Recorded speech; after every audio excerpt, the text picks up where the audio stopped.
till I get up. Time is barely on our side. I don't wanna waste what's left.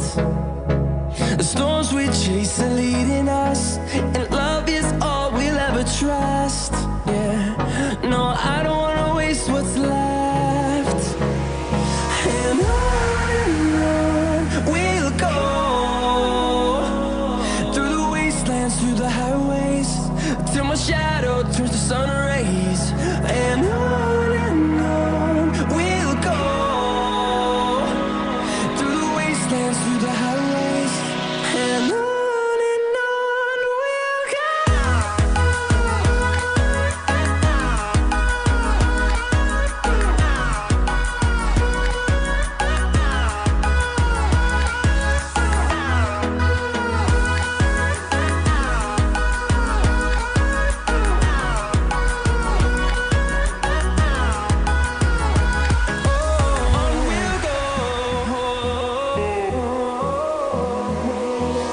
Finding life along the way, melodies we haven't played. No, I don't want no rest. Echoing around these walls, fighting to create a song. I don't wanna miss a beat. And on we'll go, through the wastelands, through the highways, till my shadow turns to sun rays. And on we'll go, through the wastelands, through the highways, and on we'll go.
empty. The only thing I can see is my own silhouette. I'm getting stronger, step by step. The clock is ticking, but there's no time for regrets. I've been flying from town to town, from London to Taiwan.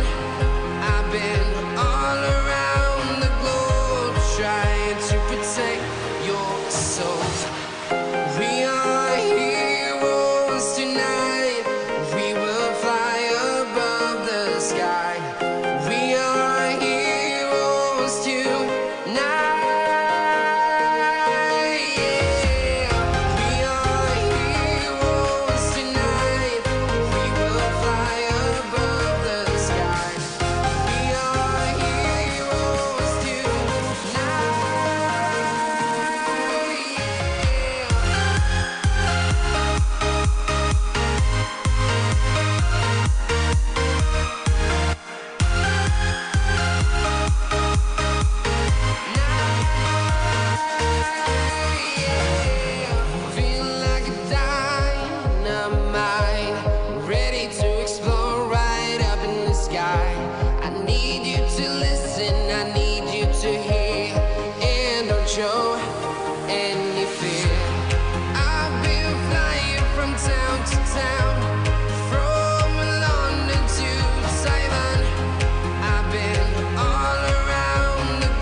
Under the direction of Miss Hannah Westfield, Assistant Director Laura Brown, Major Ed Instructor Jay Allison and Jalen Harris, Senior Band Captains Cameron Higgins and Paul Karamowski, we are proud to present the 2025 Benedictine High School Marching Band.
Ladies and gentlemen, tonight we are going to honor the seniors from the class of 2026.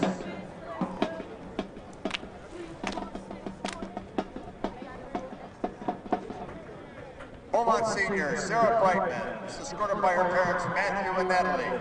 She's been in the marching band for 4 years as a flute player. At Beaumont, Sarah is a member of the Asian Heritage Club, National Art Society, Latin Club, National Honor Society. In her spare time, Sarah likes to play piano and draw. Following graduation, Sarah plans to attend college and study political science, sociology, or fine arts. Her favorite band memory is singing to the entire song 99 Bottles of Beer on the Wall on the bus ride home from the first game her junior year. Sarah's advice to the underclassmen is to go to the rehearsal on time, be prepared, and open to learn. Thank you, Sarah. Beaumont senior Aya Leah Cannon Sims is escorted by her mother, Tana Cannon. She has been in the marching band for 4 years, playing the alto saxophone. At Beaumont, Iana is part of the indoor and outdoor track and field team, orchestra, core team, and she is a member of the Black Student Organization. Iana has performed in several musical ensembles outside the school, including the Shaker Heights Community Band, Ohio Music Education Association Honors Band, and the Ohio State Fair Band. Iana also enjoys spending time with her family, friends, reading, traveling, and volunteering with her mom. With a passion for chemistry and a strong interest in medicine, Iana plans to major in pharmaceutical science and pursue a career as a pharmacist after graduation. Iana's most cherished band memories are from her freshman year when she watched the seniors walk down the field with their parents.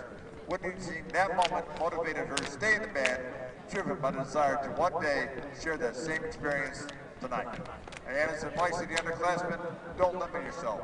Try new things and never be afraid to speak up. Beaumont senior Takora Good is escorted by her mother Nicole, father Jared, and younger brother Jalen, and her grandmother Jackie. She has been a member of the marching band for 4 years on the drum line. Jakora is also the leadership board for the Beaumont Black Student Organization. She's a student ambassador, basketball player, entrepreneur. Jakora is a member of the drama club at both Beaumont and at Benedictine. In her spare time, Jakora enjoys writing plays, gathering her friends, and learning about her inner workings and show business. Following graduation, Jakora plans to attend Youngstown State University to study theater and star in and produce her own scripts. Her favorite times in the band has been at the band camps each summer, where she has made memories with other new band members. Jacora's advice to the underclassmen is to keep working, keep driving for better, and to advocate for yourself. Benedictine senior Cameron Huggins is escorted by his parents Melanie and Simpson Huggins and brother Ryan. Cameron has been a band member of the marching band for 4 years as a trumpet player. He's also a member of the golf team, Academic Challenge, Youth Oblets, and Cameron is a writer for the school newspaper, The Bennett. He's also been a member of the National Honor Society, and in his free time, Cameron likes to perform jazz, play games, and code. Next year, Cameron plans to study computer science and jazz performance. His favorite band memory is playing alongside the Normandy High School band, marching band in the stands. His advice to the younger classmen: if the music is your passion, make it your life. If not, enjoy free football days. Benedictine senior Paul Karabowski is escorted by his parents Margaret and Fred Karabowski. This is his second year in the marching band, playing baritone. In addition to the marching band, Paul is also involved in the drama club, bowling team, rugby club, pro-life club, and the Young Omelets. In his free time, Paul likes to play video games, hang out with friends, drink Dr. Pepper, play golf, and time travel. Paul is unsure of his future plans following graduation, but whatever it is, it's going to be really cool. Paul's favorite band memory is checking water bottles at band dinner, and his advice to the underclassmen: play loud, make them hear you whether or not you want to try. Also, brass is the coolest section. Beaumont senior Justice Spencer is escorted by her mother Grega and Charlotte and brother Wesley, her cousins Kiana and Destiny. This is her second year as marching band as a majorette, and at Beaumont, Justice is also a member of the track and field, is an executive board of the Black Student Organization. Justice likes to listen to music, hang out with friends, and watching documentaries in her free time. Following graduation, Justice lands on majoring in music performance at Clark Atlanta University. Her favorite band memory was at the Erie PA game because it was a lot of fun. Justice's advice to underclassmen is to work hard, but also have fun. Don't take everything too seriously. Remember, it's always okay to make mistakes. Justice gives a special thanks to Ms. Westfield, Coach Jay, and for everything that they do for the band. Beaumont Senior, Kimora Washington is escorted by her parents, Keisha and Reginald, her sister Jasmine and brother Kirsten. This is her second year in the marching band and the drum line, and at Beaumont, Kimora plays softball as a member of the Three Meadow Club and student ambassador.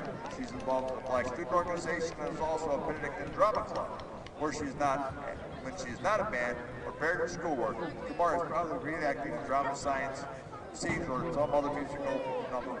Brainstorming random project ideas. She loves all things involving music, good food, and plans to attend college, major in a health-related field like biology or chemistry, and eventually go into medical school to become an anesthesiologist. Kimora's favorite band memories is going to HBCU style at the stairs with Sima and the fun bus rides. Kimora's advice to the underclassmen is to take band seriously, enough to get better, but not seriously that it's supposed to be fun. Kimora wonders what happens in the seasons of love. Please, ladies and gentlemen, thank our senior band members, and for the one last time, the contribution and dedication to our ensemble. You'll be greatly missed, and good luck next year. Congratulations, seniors.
Tonight's a battle between two one-loss teams from Don Shula Stadium. A big matchup with incredible playoff implications. It's the 6-1 Villa Angela St. Joseph Vikings traveling to John Carroll University to take on the 7-1 Benedictine Bengals in what might be the Bengals' toughest game of the year. Bengals coming off of a big win last week against Erie Cathedral Prep. We'll have all the action for you here on the Benedictine Sports Broadcasting Network.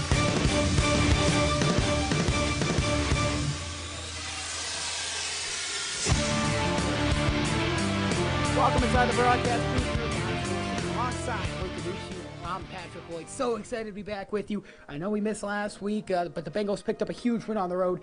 53-23 over the Cathedral Prep Ramblers, and we're back this week for what should be a huge game, and it's really important for the Bengals playoff placement, but we'll talk about that a little bit later in the show. So right now we're gonna send it on over to a recap of last week's game as well as the Lutheran East game. So we'll go to that now. Ready, three, and enter three. So, Luca, we'll look first at the game 2 weeks ago against Lutheran East. Bengals got on the board first when Caden Forte punched it in for a touchdown. Then, similar way, Earl Jackson, no contest into the end zone. And Corday Blair did go down, so we'll see if he comes back this week.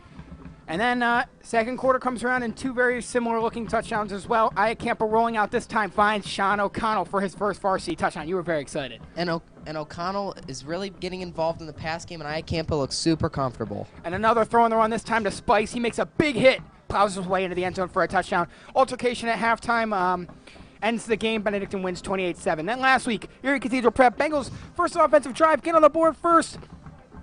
Gio Iacampa drops in the bucket to Antoine Smith, and then right away, second offensive drive after Cathedral Prep scores another one to Antoine Smith. He goes 71 yards to the house. And Antoine Smith ended with 141 yards through the air. I mean, unbelievable game from him.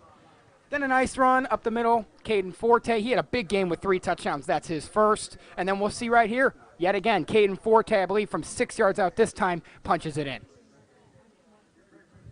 Then Campbell finds Antoine Smith again. We were just talking about it. Huge completion on the jump ball. Sets up another Forte touchdown. And he ended with 156. And then Campbell on the option, takes it himself, takes it to the house. What a nice run. Almost got caught here at the end, but Campbell with a 55-yard touchdown run. Real impressive from him on the ground. Yeah.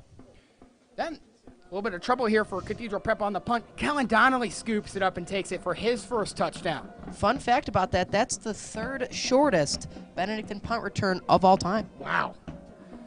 Then we just got to continue to harp on Caden Forte. Had a really great game in the absence of Corday Blair. Corday Blair should be back this week. Bengals are going to have a couple different options at running back, but Caden Forte was so good for the Bengals. Bengals come away with a 53-23 win, commanding fashion. And Luca, how good was it to see that offense in a fashion that, we haven't really seen against high-caliber opponents. Cathedral Prep, solid team, and the Bengals' offense played incredible. Yeah, I mean, Gio Campbell looks super comfortable. He ended with 171 yards, only 5 for 8, though, so really efficient. And he looks, overall he's been protecting the ball. We'd like to see him get a little more aggressive, obviously airing it out a ton to Antoine Smith. And we have a very quiet season from him in terms of offensive production, and he really got going, so we'll see if that can continue this week. It was also great to see defense, 23 points. That's some of the most we've seen. I think it is the most that the defense has let up all season, but the offense backed them up. And against a very high-caliber VASJ team who went out and beat Gilmore Academy 59-10 last week, it's going to be super important for the Bengals offense to come alive in this game. Yeah, and, one thing about the VASJ defense, they play a lot of cover one, a lot of man coverage. So we'll see if the Bengals, because they have a ton of skill on the outside. We saw Xander Smith has really been getting involved, Antoine Smith, obviously Jonathan Spikes. So we'll see if they can beat him one-on-one. They're going to have a little bit of safety help, but if one guy gets open, we'll see if Gio can really have another big game. And I don't think we harp on it enough, but Jonathan Spikes has been so good for Benedictine. There he is. He has been good on both sides of the ball. You can rely on him in both ways. He's had some really nice completions, a couple of touchdowns. We saw him have one against Lutheran East. But it was really good to see Jonathan Spikes get going defensively as well. Him and Eschke have been so good defensively for Benedictine. A lot of potential for both of those young guys. Yeah, and obviously top 2 in the team in tackles. Eschke second with 47 and Spikes first with 51. And, the defense is really, really meshing together. Obviously 23 points, but, it's going to be a real test this week. Obviously, ton of star power on this VASJ team. We'll see if they can really, we saw it in the Louis Game. They got off the field when they needed to, but a lot of big plays, and you got to limit that. You have to play a good, solid game. 59 points last week that's an insane amount of points against a good Gilmore team. They are depleted in terms of injuries, but a really good game is their Bengals are going to have to play if they're going to want any chance at winning. And Eschke, and as well as Sonny Arietta, as you can see there as well. Just so many, guys that, with minimal varsity experience stepping up in a big way. Very great to see. But like we keep saying, VASJ is probably going to be one of the tougher teams, and this is a high-stakes game. We've been talking about it. And let's go ahead and take a look at the why this is such a high-stakes game. Yeah. Well, Pat, we got Canfield at number 1. They clinched home field advantage 8-0. Then you got CVCA. Then you got Hawken, which is kind of a surprise there, Pat. And then you got Madison, and Benedictine sits at the number 5. But Villa Angela St. Joe's is not that far down. They're at the 7th spot. But they really control their own destiny. And it's weird, and I couldn't even tell you exactly why. As we were talking about it, the computer points are a little bit complicated. Benedictine, for some reason, does not control their own destiny. But I think we can be pretty safe to say that if Benedictine wins this game, that bumps them into the top 4. Now, these top 4, would get you a first-round bye, and that would be great to see for Benedictine as here come the Vikings. We look a little bit deeper into it, though. Just that top 12. A lot going for, some of these teams. Canfield has been so good. CVCA had a big win, handed NECL their second loss last week. Let's take a deeper look in right now while we have the time. A little bit of rankings. AP high school football state poll, Benedictine ranked number 14, and then we look on the other side of things, VASJ at number 20. Neck and neck, VASJ's been really good. Then we throw it over to the News Herald, top of the crop. Now, that's just in the News Herald coverage area, but they have Benedictine at number 4, which is really impressive. And then on the other side of things, VASJ at number 3. So, high-stakes game. And then you look at the Cleveland.com top 25, Benedictine at number 23, and VASJ at number 19. So these two teams, very evenly matched. Yep. And this is going to prove a lot of points for a lot of people, depending on who comes out on top. Yeah, for sure, Pat. And, I'll be really interested to see how the Bengals kind of get going in this game. We've seen it a little bit, especially in the Ignatius game when we saw it, in the Padua game, obviously a long time ago. But, after one drive coming away with a score, you have to keep adding points on the board. It's going to take more than 7 points or 16 points to win this ball game. I don't want to say you have to put up 53 like they did last week, but you're going to have to put up at least 25. And just to touch on here, Pat, I think a player to watch here is Tyrell O'Neal. We haven't called his name a ton, right? Besides in the NDCL game, but you got to get him going. Arguably one of your best defensive if not your best defensive lineman. I would argue that O'Connell's been, head over heels better this season just off of what we've seen.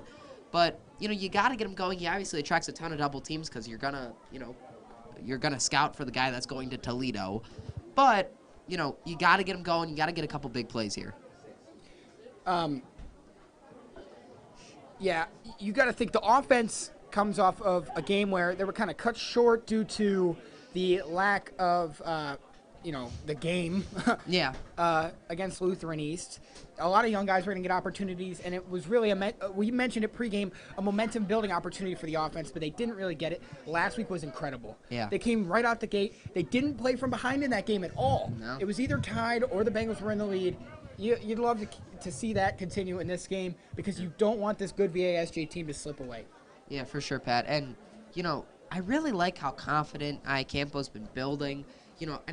Some of the throws, especially the 3 that he made to Antoine Smith, he stepped up in the pocket and delivered an absolute bullet down the field. 30-plus yards in the air, if not. The one 77-yard one might have went 50 yards in the air. It was an incredible throw. It's the best we've seen and the most accurate that we've seen Gio Iacampo. Love to see that production continue tonight.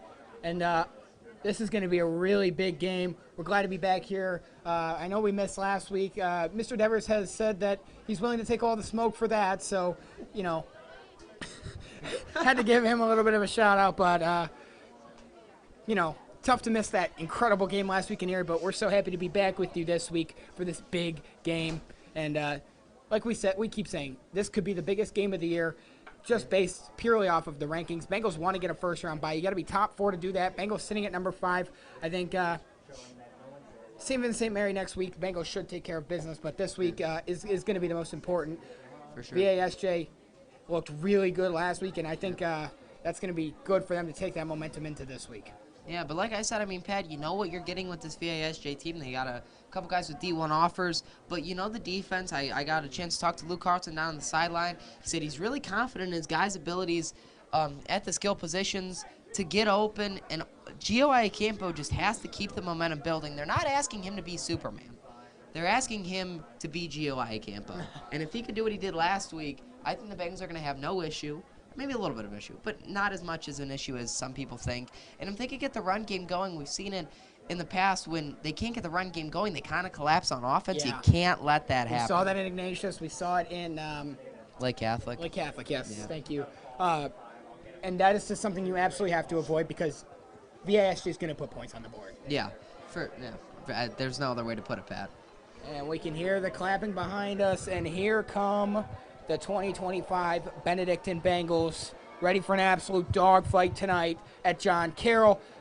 With that being said, we're going to flip around and draw our attention to the field. Here come the 2025 Benedictine Bengals.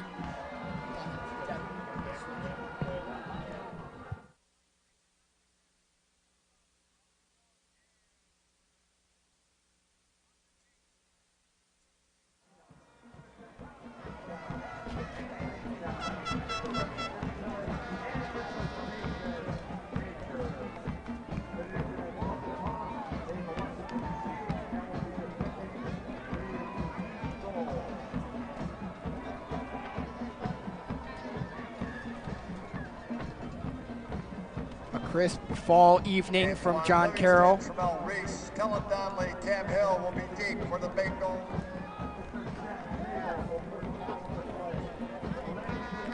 Interesting to note here, Pat, Tremel Reese is inactive today. Matt Wilson is out for the rest of the season with a torn ACL, so we'll see Jeremiah Pazmino come into the game and fill in for that. Really interesting. We'll see how the Benedictine O-line holds up. Obviously, really high-powered D-line for VASJ. So Indeed, yes. We shall see, Pat.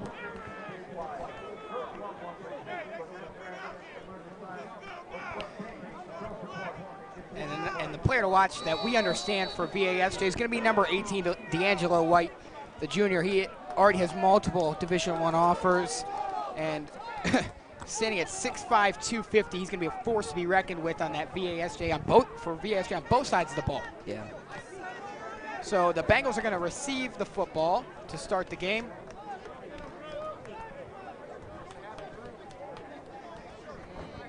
VASJ is in white jerseys over white pants, red trim, red lettering. Bengals are rocking their Columbia blue jerseys over navy blue pants with white lettering, white trim.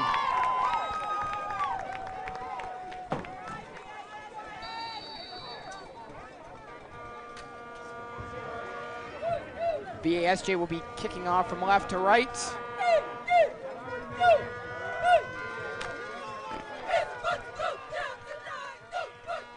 And it's Antoine Smith back to receive for Benedictine. It is going to be a shorter kickoff and scooped up there on that far side, and a good return. The ball comes loose. VASJ ball. VASJ has the football, and that is absolutely not how you want to start the game. One might call that disastrous, Pat. And we mentioned it in the pregame show. You have got to get off to a hot start in this game. Don't play from behind.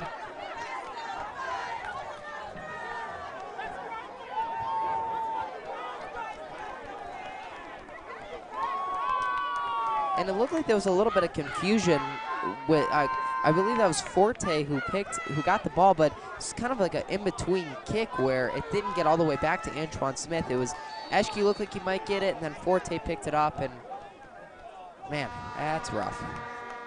So here we go, VASJ lined up under center, a pitch to the running back, running towards the near side, and a good run, and that's D'Angelo White. He's gonna go all the way for a touchdown.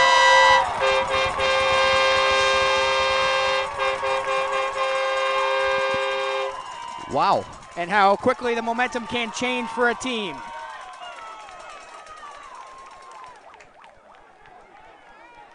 Whoosh. So now if you're the Bengals, you got to kind of reset.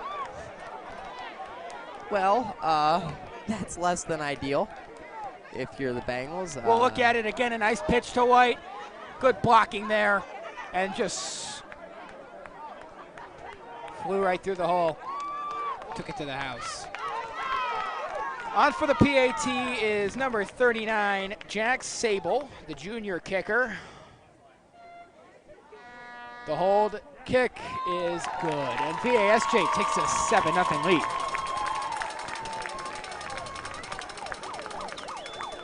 And if you're Benedictine, you really can't get demoralized here. It's obviously a very long game. You got to come back and you got to have a good drive. At least get the ball in Iacampo's hand. I mean, the culture of this team needs to change in that you got to get going. It seems like the sideline is always dead, even when they're up, you know, and that's not a great attitude to have, especially when you're down 7 and, you know, it's such an electric start from VASJ. One other thing, Pat, here before I ramble on too much. If you're going to tackle a big guy like that, I mean, he's obviously, you know, 6'5 plus, you know, really big kid. You can't just sort of arm wrap him. You know, you gotta grab his legs, twist, you know, gator roll as they call it. Or, you know, you gotta get something, get multiple bodies on him. Just, you know, kind of wrapping him and hoping he falls is not gonna do it.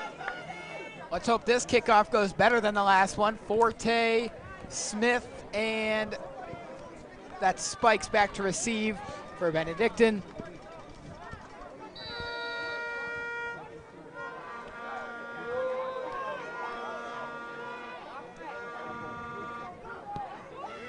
End over end kick is going to spiral away from Smith, and it's going to land inside the 10. Antoine Smith's going to have to make something out of this. Tries to stiff arm towards that far side. He's going to get back to the 20-yard line, and the Bengals will be starting from about their own 20. Not a bad return there from Antoine Smith, kind of making something out of nothing. But the Bengals have to respond here. It has to be, you know, you can't just go 4 and out here. That would be disastrous. Then you set up for VASJ taking a 2-possession lead, and then, you know, that could be hard to come back from for the entire game. Yeah. And it feels, you know, it's obviously early, but, you know, with momentum and whatnot, it feels like this game is sort of a mountain to climb already. Yeah.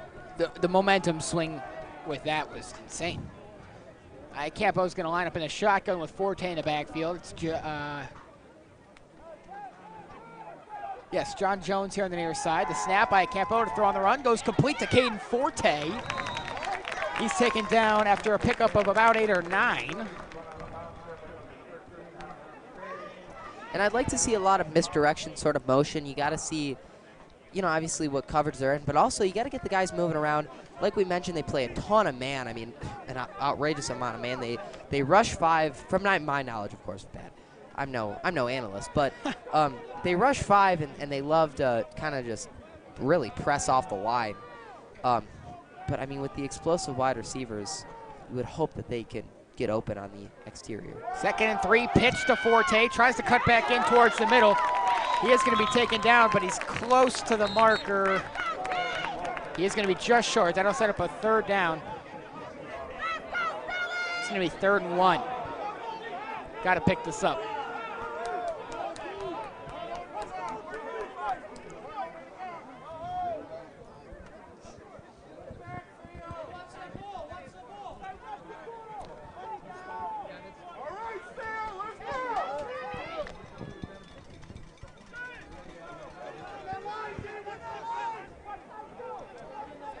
So now it's Campo under center on a 3rd and 1. Forte in the backfield. The snap, hand off to Forte, dodges a tackle, picks up the 1st down. Big hit, but he's down to the 38-yard line, and the Bengals are moving the sticks. And that's a really nice play there by Caden Forte. That's what you got to do. You got to move the sticks at least a couple times in this drive. I really like the play calling so far. I don't think there was a reason to pass there. We've seen it in the past a little bit where they get a little too greedy and try to take a deep shot on 3rd and 1, knowing that you're going to go for it on 4th and 1. Right. Why not just get the 1st down there? You could take a shot on 1st down. So I really like that play call there. And I would really like to see them get Caden Forte going. Obviously a huge D-line for VASJ, but if you can really impose your will on the line of scrimmage, you have a really good shot. John Jones on the near side, Xander Smith. Spikes on the far side as well. Motion from Forte. Campo to throw. Now he's going to run it. He has space towards the near side. He's going to get the 1st down. Oh my goodness, almost tried to hop over the VASJ defender, but Gio Campo gets the 1st down on 1st down. And the Bengals are doing a really nice job in recent weeks of getting him involved on the ground game. He's a super explosive runner, and you don't really expect it a ton. Just because that's not the brand of football that the Bengals are known for playing. And it almost looked like off the replay there that Campo had that in his mind immediately. Yeah. Faked the look to the right side, but that was a designed QB run from the start. Yeah, well, it's one of those ones where it's a read option, but if you see the edge breaking so hard like you did on that play, automatically you're taking it. Campo in the shotgun this time. Jones on the near side again. Forte in the backfield. Motion from Forte, now to the right of Campo. Motion from Jonathan Spikes. And we have a flag coming in. This is going to push the Bengals back. It'll be a false start there. I think just a little bit of mix-up on the motion. Yeah.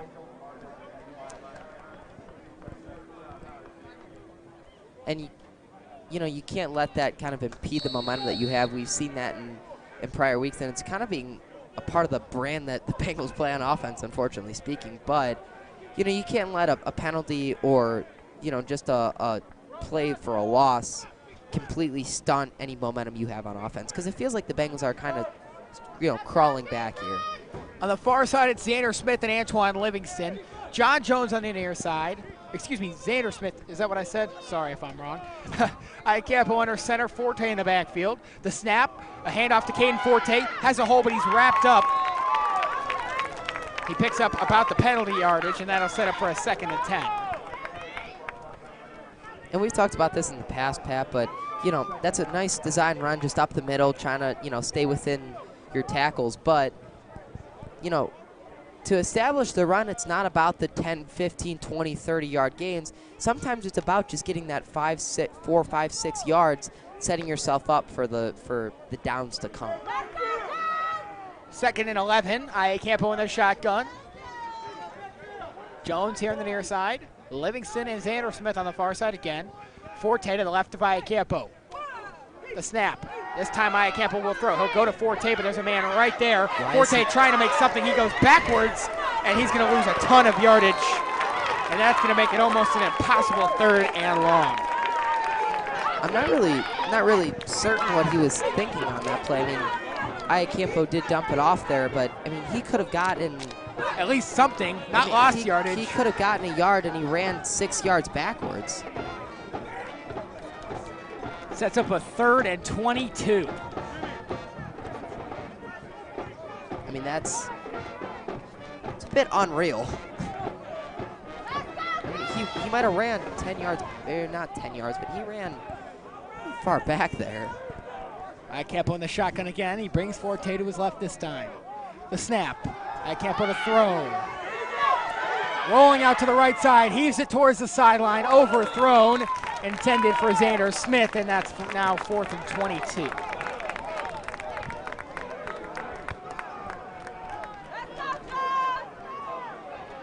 Bengals will bring on the punt unit. Got to get a stop on defense now. Prevent VASJ from getting all the momentum in this game. And we saw it a little bit on that drive, Pat, on that last play, but the Bengals have to do a good job of protecting Iacampo. They need to give him time in the pocket. Nate Majors on to punt. Savion Lewis back to receive for VASJ. The snap, Majors with all the time in the world. Sends it deep, and a really good punt. Fair catch called for. Almost dropped. Owen Slumps was there in case he did.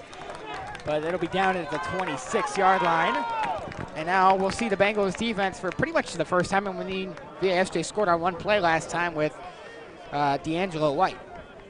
Yeah, and you almost can't let a touchdown up here. I mean, they would almost kill all the momentum that you gain back, and it would really put you in a hole for the rest of the game. So Bengals defense needs to come up with a stop here, and we'll see what kind of adjustments they make. Obviously, you're game planning for one guy, not one guy, but pretty much one guy. Quarterback under center. He's a lefty, fakes the handoff. Pressure in the pocket. He just heaves it deep. He's got Lewis. Jones had it in his arms, but couldn't come down with it. I mean, double team Savion Lewis. Quarterback Joe Effort just had to get it out of there. That's a really nice play there by John Jones. We've seen his ability to close the gap all season long. He had some help too. I believe that was Donnelly. I could be wrong, but he had Spikes. Sorry. And he had some help, and nice pressure there by Sonny Arrieta too. You know, you got to force him to make bad decisions. And the Bengals were in the backfield almost immediately. Yeah. But how big would a pick have been there? Effort hands it off this time to the near side. Tripped up is Ramir Kirby, the junior running back, and now that sets up a big 3rd down. The Bengals looking to get the football back here quickly.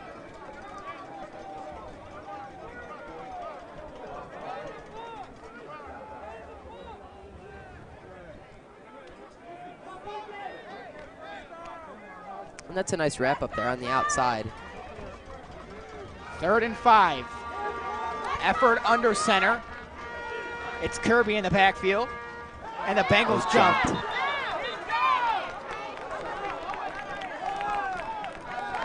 It was Dontrell Wilson, the young sophomore, on the D-line. And that's going to really, that might move the sticks. I think it is, yes. Will it? Should. No. Oh, it does. And that's a killer. That is a real killer. Jeez. And we've seen the Bengals have some struggles with penalties so far this season. And it's crazy to think, you know, I just think about it sometimes. the Bengals are really just one bad offensive game, one unfortunate fumble on the goal line away from being an undefeated football team. And to be honest with you, it really doesn't feel that way. No, you're right. That's very true. Effort under center again, motion. Hand off to Kirby, he trips and falls. And he picked up only about a yard. I don't know, maybe I'm seeing things, but it looks like the lights dimmed on that play. It really did. I agree with that too? for sure. Maybe a light bulb burned out above us or something. I don't know. That was weird. It was like as he tripped, it went out. Yeah, something must have, I don't know. Anyways. I'm not sure he would have went any further than that even if he didn't trip. Right, so 2nd and 10.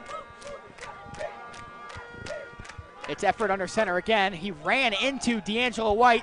Bengals are going to stuff him here. Good job. Spikes in there. And I believe, O'Connell and Devon Powell, I believe, as well. Yep. And that's a really nice spot to put your defense in if you're Benedictine. Get them in third and almost a certain passing situation. And I will say the last 2 times, I mean, I don't want to say White altered the play, but he ran into the quarterback first time, and then the second time I think he almost tripped the running back or, affected it a little bit. I don't know if that's on him or what the situation is with that. I think it's a timing thing, but. 3rd and 9. Bengals got to be real careful here. No costly penalties. Effort in the shotgun this time. He's got the running back to his left. Fakes the handoff, throws to the near side, intended for D'Angelo White. Couldn't come down with it. Rushed the throw, and that'll set up a 4th and 9. And here comes the punt unit for VASJ. Big opportunity now for Benedictine. That's a good job by the defense. And that's a huge stop right there. Are they coming off the field? Yeah, they are. I didn't know if that was the punter. And that's a really huge stop there. I hate to speculate here, Pat, but it looked like he had a lot of grain in front of him if he caught that ball. But the throw just really was not there. Yeah. And you got to think a guy like D'Angelo White, standing at 6'5", 250, he's not moving too quick. Well, he moved pretty quick on that. That is true. High snap. VASJ still makes a good punt out of it. Bengals are going to let it go. It's going to roll down to the 25-yard line. And another chance for the Bengals offense. We saw bright spots in the Bengals offense last time out. Yep. We're going to see that again here. And you got to really. Just got to limit the penalties. Yeah. Because that's really what pushed them back at the start, and they never were able to gain that yardage back. Yeah.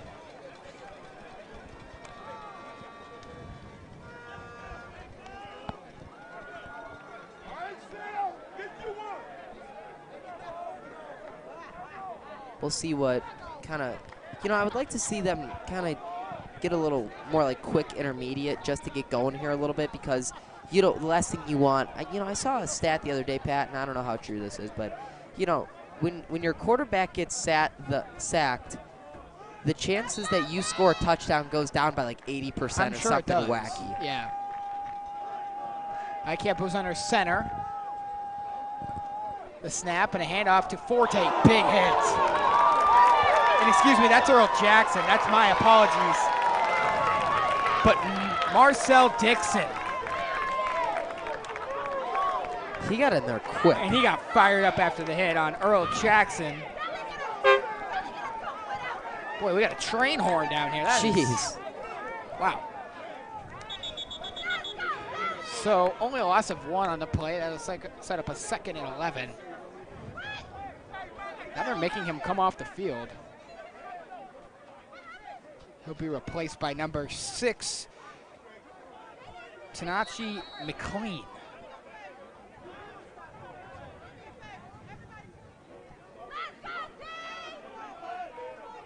Pink out for the student section tonight. Support of breast cancer awareness. Motion from Spikes. Iacampo fakes a handoff to Jackson. Throws. Diving catch. Picked off. Wow. Savion Lewis. And now VASJ knocking on the doorstep again. Yeah. Just overthrown. I think it was John Jones. We'll look at it again. Antoine Smith. Antoine Smith. My apologies. Just couldn't hang on and right into the hands of Lewis. Just real unlucky play.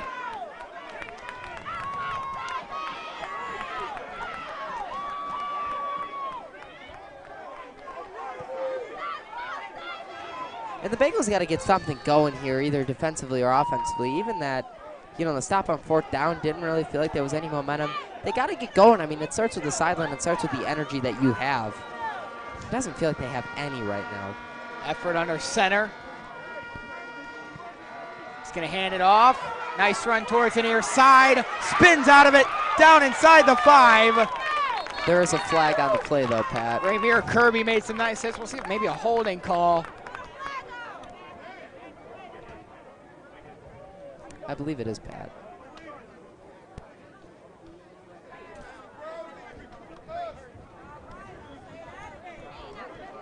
They'll chat about it. And face mask against on Benedictine. the Bengals. Wow. Oh my. Oh my. So it's a 1st and goal for VASJ.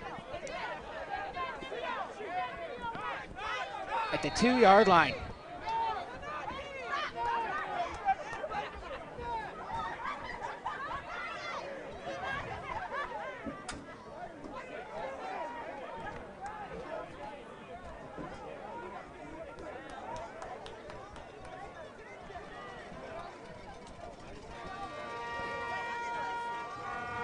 The snap, handoff, wrapped up. Nice play there by Jonathan Spikes. And Dontrell Wilson in there making up for his flag earlier. I think he initially wrapped him up. Spikes finished the job. We'll look at it again. Yeah, Dontrell Wilson. Yeah, Jonathan Spikes just coming in there finishing the job. Yeah. You know, Good how work. huge would it be if the Bengals could get a turnover here, some sort? You know, really got to get some type of momentum. Get the student section in the game. Yeah. Just kind of feed off of that. They're going to run a QB, or excuse me, no they're not. A run towards the outside, but it's wrapped up by Antoine Livingston. They tried with Rainier Kirby again, and it looked like a QB sneak at first. They had a bunch of guys diving up the middle. Yeah. So look at the replay, yeah. But the handoff went to Kirby. Antoine Livingston right there immediately, and that is an incredible job by Livingston on defense. That sets up a 3rd and goal. And that's a huge play, and now you have to It's think like that 6 yards to go, so they got to probably throw the ball here if they want to find the end zone. Yeah, Not sure how good their kicker is. it's a long way, Pat. And, you know, it's so vital for a defense to understand what's coming here, too. Because if you could guess past that, you know, could get your pass rushers off a heck of a lot faster, and he just jumped off sides again.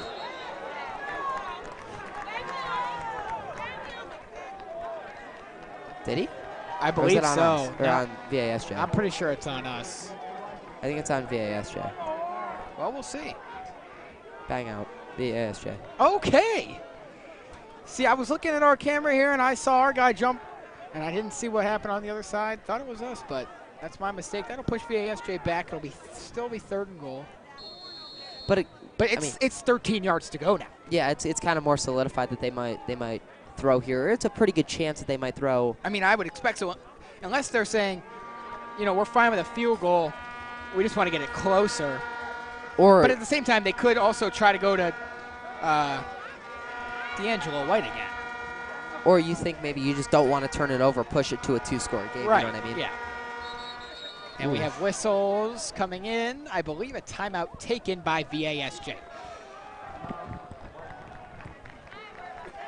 I'd like to tell you about our sponsor. VASJ. I'm all over the place. Sorry. I'd like to tell you about our sponsor, Pizzazz. If you're hungry, order from Pizzazz. Located just 2 minutes from Don Shula Stadium. You can order their pizza by going to www.pizzazzpizza.com or call 216-321-7272 to order today. Again, that's 216-321-7272. Pizzazz Pizza, proud sponsor of Benedictine Athletics.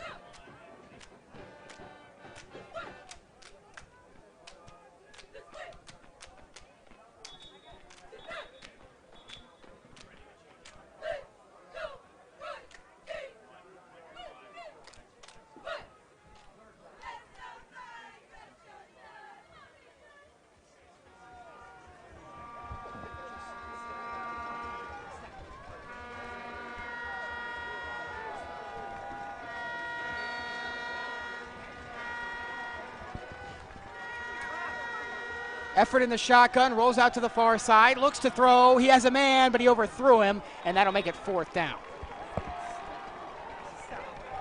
And that's a big play there. Just get off the field. Not allowing a touchdown there is pretty big, kind of self-explanatory, but, you know, and no kicker really we've seen so far this year has been automatic. I'm not sure of the VASJ kicker. That stat I did not get this week in the game notes. Maybe we'll have to ask Wally for that one.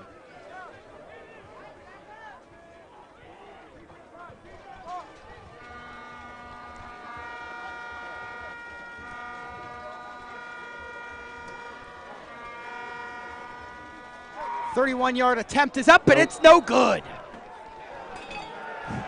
And that's really big to get off the field right there. And without any points. Yeah. You thought for sure, and I was saving the mention. The Bengals haven't really faced a big deficit this season. No, they really haven't. The Lake Catholic game, we lost 6-3. There hasn't been a game when they've been down like really at all. I mean, you could say the NDCL game, the quick score from them, but we bounced right back. They led the whole time at Gilmore, right? They led the whole time at Padua. Pretty sure Ignatius did have a lead on us at one point. Yeah, but that really, I mean, well, one play. Yeah. Tremel Reese down the sideline. Oh my goodness. Shadow Connell touchdown. I like that one. That was a good one. Got all fired up for that. Yes, you did. Campo under center. Forte in the backfield. Motion from Antoine Smith. The snap. Fake handoff. Campo throws on the run. Complete to Antoine Smith. Big hit. Savion Lewis is a playmaker for the Vikings. Another big tackle there, and he really brings the boom with his hits. We'll see a replay there, Pat. I don't mind the throw there, Pat, because you got a guy open, but you got spikes at the top of your screen there. To say. I know that's your first read, but at the same time, you see a guy like that creeping down. That's almost a hospital pass when he looks up. Well, you wonder how aware Campo is with Lewis being there too. Yeah, no, I'm not saying he threw it intentionally. I'm right. just saying. Yeah. Actually, a loss of 1 yard on the play sets up 2nd and 11. Campo in the shotgun. It's Forte in the backfield again as we approach the end of the first quarter. I believe we'll get one more play. The snap. Campo will hand it off to Forte. Not going pretty much anywhere. Maybe 3 yards on the play. Take us to the end of the first quarter. Score from Don Shula Stadium, Villa Angela, St. Joseph Vikings 7, and the Benedictine Bengals 0. We'll take a short break. You're watching the Benedictine Sports Broadcasting Network.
Welcome you back to Don Shula Stadium with a score, Benedictine 0 and VASJ 7. Bengals with the football here. They have a 3rd down and 11.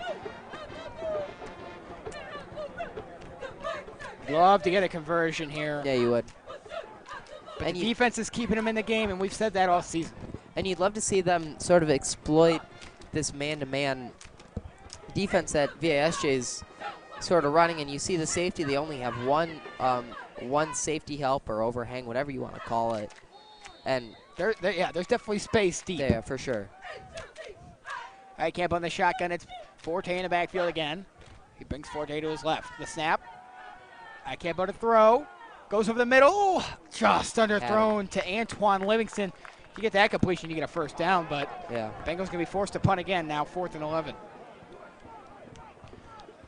And he had a guy open. He made the right read. I mean, just kind of stepping up into a dirty pocket there, so not so clean. And, you know, we talked about this a little bit, but the Bengals have to do a better job up front of sort of giving Icampo a cleaner look. I mean, this quarterback is only as good as his system, and a system's no good if he's being pressured almost every play.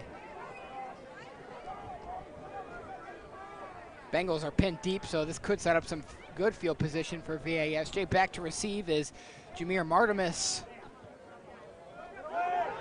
And a shorter punt from Majors is going to take a bounce back towards the other way. We have a flag on the play as O'Connell downed it at the 34. Maybe Majors keeps that one time because everybody's got their back turned?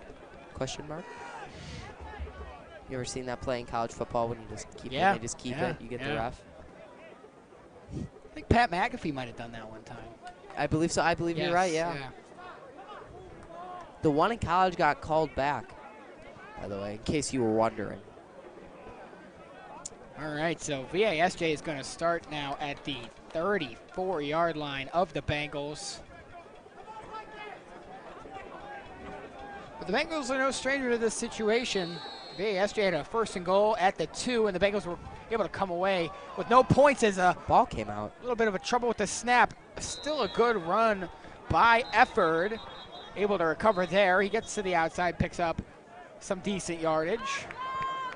But I think they're going to mark the ball down at the 30-yard line. 31. 29. Is it? Oh, my bad. MB. You right. So it'll be 2nd and 5.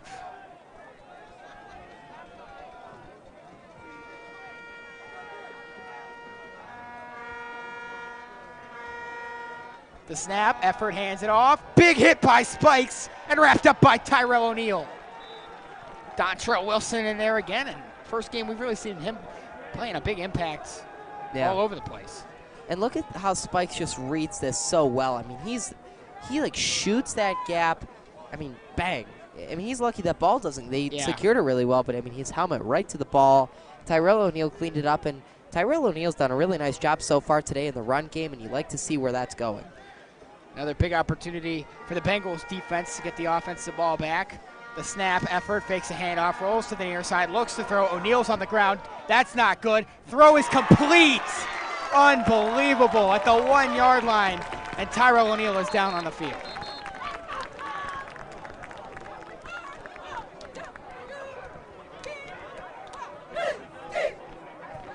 And how that pass was completed, I will never know. I mean, it's like he had 2 guys stark open, but really hoping that O'Neal is okay. I mean, he went down pretty immediately, and that's not a great sign.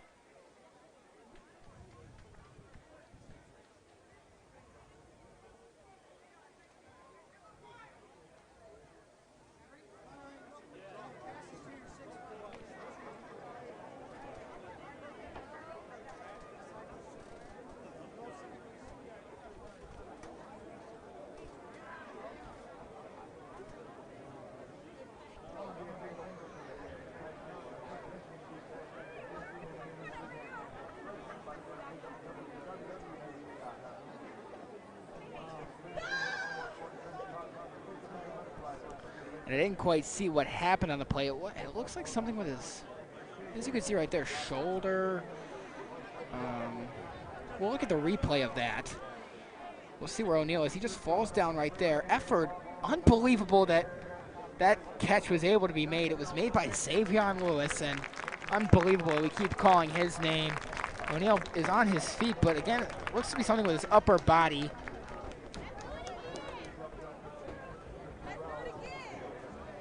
And O'Neal has had a little bit of an issue with injuries earlier this year.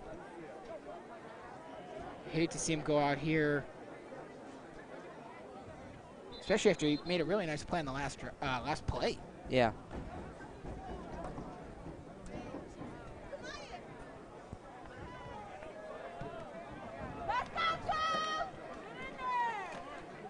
First and goal from the 2-yard line. We've seen this before.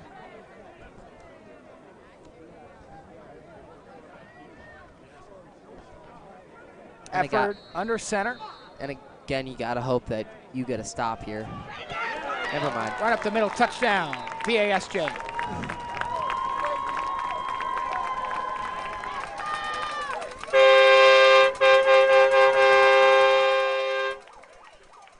And I'll tell you what, Pat, it's been pretty much all VASJ so far this half. It feels like the Bengals have no answer. It's number 3, so that's our mistake, not Devontae Moore. That's number 6, Tanachi McLean. Now the PAT with Jack Sable. Kick is up, and it is good.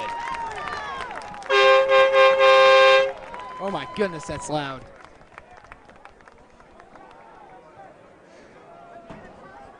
Bengals offense gotta get going now. Yeah, for sure, Gotta get going now. And this feels like the Ignatius game, feels like the Lake Catholic game where it's just defense can only keep you in it for so long, but the offense has to do something. And it's so odd to me because it's so streaky. You'll see the Cathedral Prep game, the Bengals will drop 53 points. Yeah, and then there's nothing, yeah. I mean, it's crazy.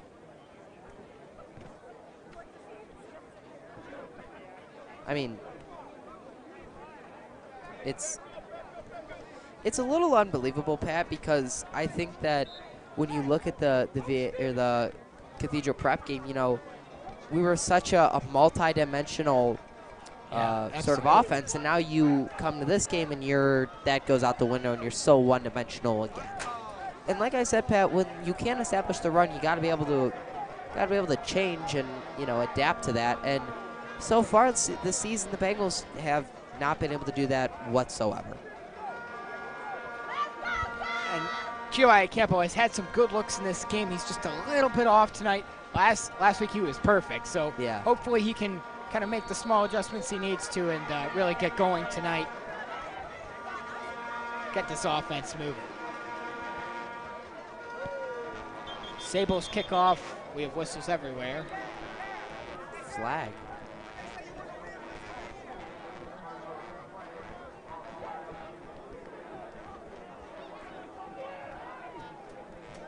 Oh.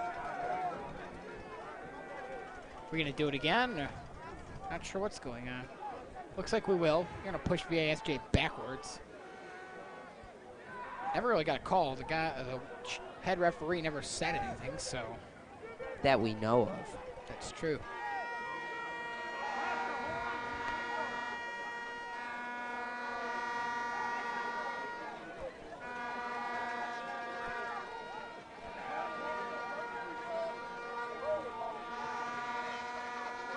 A really nice crowd turned out tonight. Yeah. That was not super great out here at first, but that side's pretty full over there, so that's good to see. Yeah. It definitely filled out in the later stages. Yeah. Sable will kick it off again. Line drive kick taken in by Antoine Livingston to the near side. He's just going to run it out of bounds at the 34. I think that's the right play there, Pat. I mean, you don't want to, you know, try to fumble the ball. Yeah, because that would be terrible yeah, for that momentum. Would Gotta be great. At least give your offense a chance. So. But, I mean, this feels like a must-score situation here, Pat, where, you know, you almost have to move the ball down the field. Maybe, I don't know, I mean, there is 10-15 left on the clock, so you can have a little more of a methodical drive if you would really like. Whatever works at this point. Yeah, I mean, you read my mind again. Keeps happening.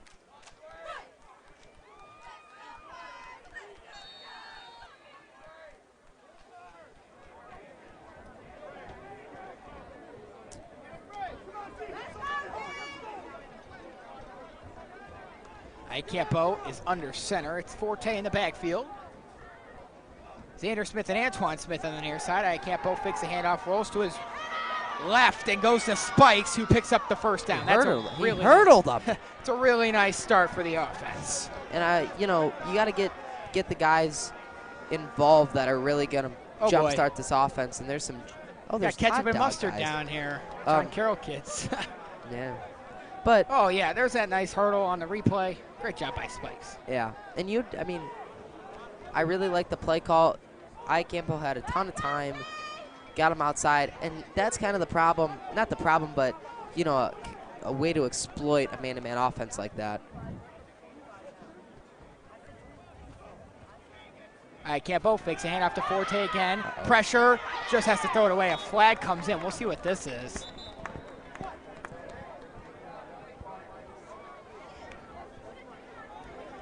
Not sure what this is going to be on here, Pat. Did come in pretty late.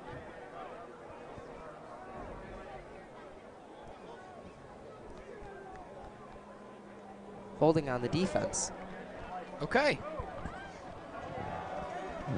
And I was surprised there. Oh, there's a ketchup and mustard, guys. Hey! Do you think they're having a good time? I think they are. And I think there's us in the doorway there. Oh, yeah. Is that us? Oh, Yeah, there's there's my my hand. hand. There's my hand. Or is that your hand? That was both of our hands. Oh, I couldn't see. And there goes the ketchup and mustard, guys. Oh, we scared him off. Ketchup is to the 50. He's to the 40. He throws a hot dog. Caught! Gonna get a play-by-play on the ketchup and mustard guys there, Pat.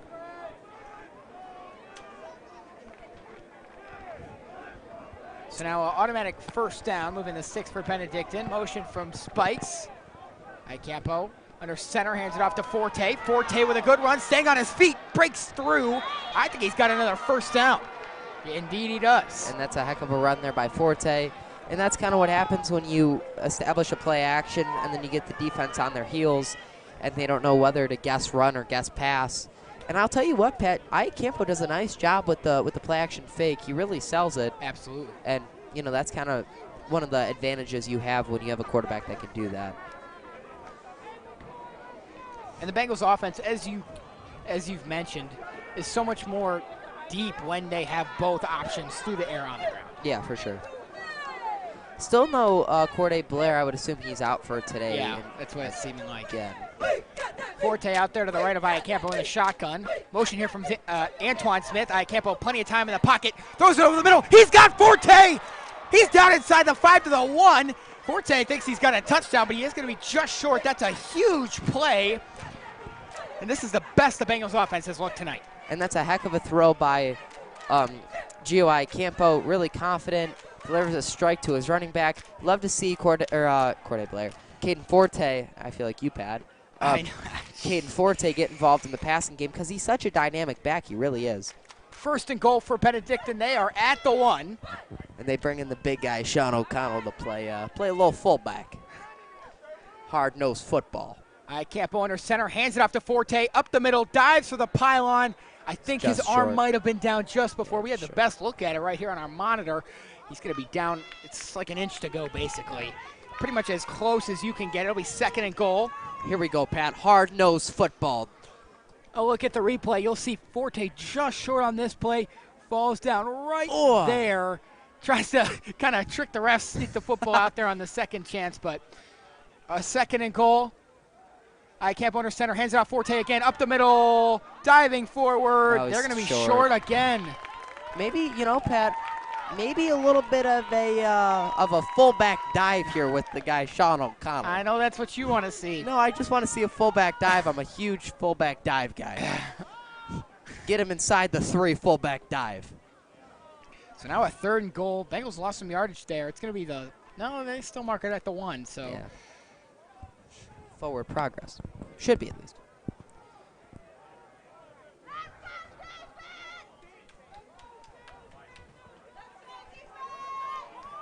Gotta punch this in. O'Connell and Forte in the backfield. Campo under center. Campo's gonna take this one himself. Wow. Should have got in there, Pat. No signal yet. We'll wait for the call. Can we get a call here? I don't. Fourth down. What? Unbelievable. Can we get it? Now, see, I don't know about that.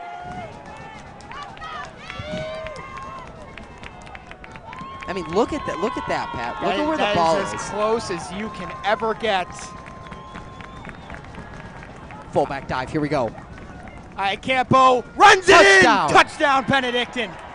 Took him a couple tries. They finally got in there. It's GOI Campo. 2 weeks in a row with a rushing touchdown from him. I'm going to have to ask Wally when the last time that happened was. you know, nothing brings me more joy than waking up on a Monday morning and seeing the Benedictine newsletter of that our guy Wally creates, and I love seeing the scoreagami. I also really like to see the Ask Wally section because there's always a cool little tidbit about my guy Jerry Furco. Shout out to him. I think he's definitely here. So I don't think he's listening. He's probably one of the guys with the game streak. He's got like 800 straight Benedictine football games. That's impossible, I just thought. 10 games a year. 80 for 80 for years. 80 years. That's not true. Our alumni. Nate Majors for the PAT. The snap hold, guy off the edge is in there, but Nate Majors drills it through, and the Bengals are finally on the board, and that's a really nice drive. That gives you some hope now. Yeah, it does for sure. And especially with how well the defense is playing, obviously 14 points, but I mean, one time inside the 30, and then, what was it, the other time was, what, one side in time the 30, they stopped him when they were inside the 20. So, I mean, the defense is playing pretty good, all things considered. They've kept us in this game. Yeah, for sure. But you have some hope, definitely. And we really haven't called, aside from the touchdown, we really haven't called number 18 a ton, D'Angelo White. That's right. So, you know, if you're a Bengal, if you're one of the Bengal faithful, I'm sure we're happy about that. Nonetheless, you know, I'd really be cautious if you're the defense for how they're going to try to get him involved in the game plan. Look, I really expect it to be colder tonight, but I'm a little toasty up in the booth. I know it's a little colder outside as I stick my hand out here, but. Okay. A little hot in here, huh? I feel like every single week I've been hot and had a stuffy nose. I'm quite sick of this, The worst was Pat. NDCL. It was so hot there because we were baking in the sun. Yeah, we were. And the worst one was Padua when I had a stuffy nose and nobody would give me a tissue. Oh. We were outside that night. Big return for VASJ towards the far side. He tried to hurdle a guy. And there's going to be a flag. Flag comes in. Number 25. And there's another flag. I don't have a number 25 on our roster, so. So there's 2 flags on the play. Oh, I thought there was another one. We'll see. Maybe something on that or after the play. Yeah, I mean, the flag came in. The referee on that far sideline. We'll wait to see what's going on here, but I believe there's multiple flags. On them. Yep. Oh, all right. I think I'm not sure. Pat, I'm not sure. I mean, it was some type of personal foul, yeah. Personal foul. Could be like a unnecessary roughness or something at the end of the play. I mean, at least that's what I would assume, just because of the way.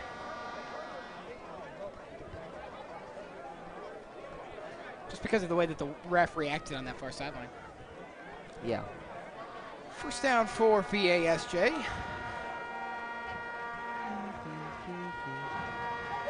It's stuck in my head now, Pat. The band cadence. Cadence, good word. Yeah, there you go. Starting at the 25 effort under center. A little trouble there, a little miscommunication. He is going to get the handoff, and a flag comes in on this near sideline. Ton of flags there, Pat. And it's going to be one of those games, I guess. With the way that the VASJ coach is reacting, it might be on them. Now, in saying that, it's going to be a 70-yard penalty on Benedictine, and it'll be first and goal. I think Mr. Bukowski would be pretty upset with that. He was not happy with the flags a couple of weeks ago. To my knowledge, there still has not been a... Okay, so they're moving back. Still no call here. We got a guy in the comments. He's here to see the 1980 halftime celebration for the 1980 state championship team. We will have coverage of that, so stay tuned. Come for the football, stay for the ceremony. I think it's the other way around for that guy. Might be. Might be. I don't know. I don't want to hear myself talk, so maybe he feels the same.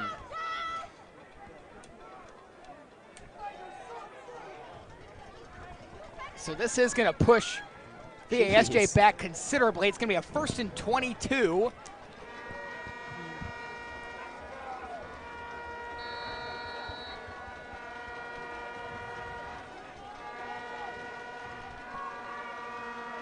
Motion, the snap. They're going to hand it off here towards the near side and wrapped up by Will Eschke. Haven't called his name a ton so far today, but I will say, you know, the Bengals D-line has done a heck of a job getting to the running back even before the linebackers do, with the exception of Jonathan Spikes. But if we are being fair here, he has been, I mean, there's a couple runs there, Pat, where he shot the gap like, I mean, extremely quick.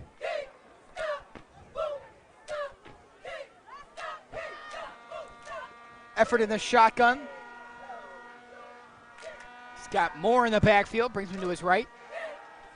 Throw to the near side, it's Savion Lewis, wrapped up by Antoine Smith. So that'll set up a third long for VASJ. We've seen a plethora of running backs in the backfield for the Vikings. We've seen number 3, that's Moore. We've seen number 8, that's Taylor. We've seen 21, Raymere Kirby. So, you know, just like Benedictine, they have a couple of different options there. Yeah, Pat, and obviously, you know, positive yardage there for VASJ, but that's a nice job of wrapping up on the outside. Last thing you need is for him to run free on the outside. Kind of reminiscent of the Ignatius game, if you will. Did you get the ref? Yeah, Trey had it. Okay. Effort in the shotgun. Brings Moore to his left. Now the snap, faked handoff. Effort to throw, goes over the middle. He's got a man, and it's hung on to. Antoine Smith eventually brings him to the ground. Almost dropped by Jameer Martimus, but he comes down with it. First down, VASJ.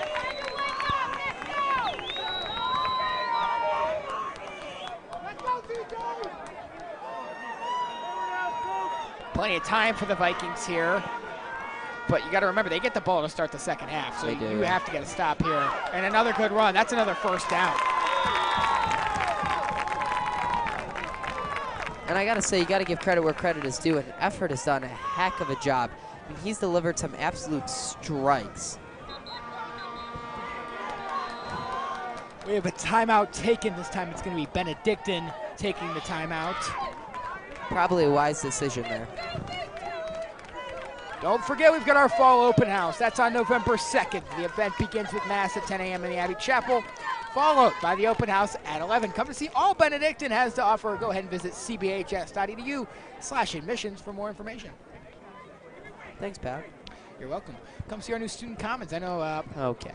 Miss Hill, the lunch lady, asked for a shout out today, so shout out to Miss Hill.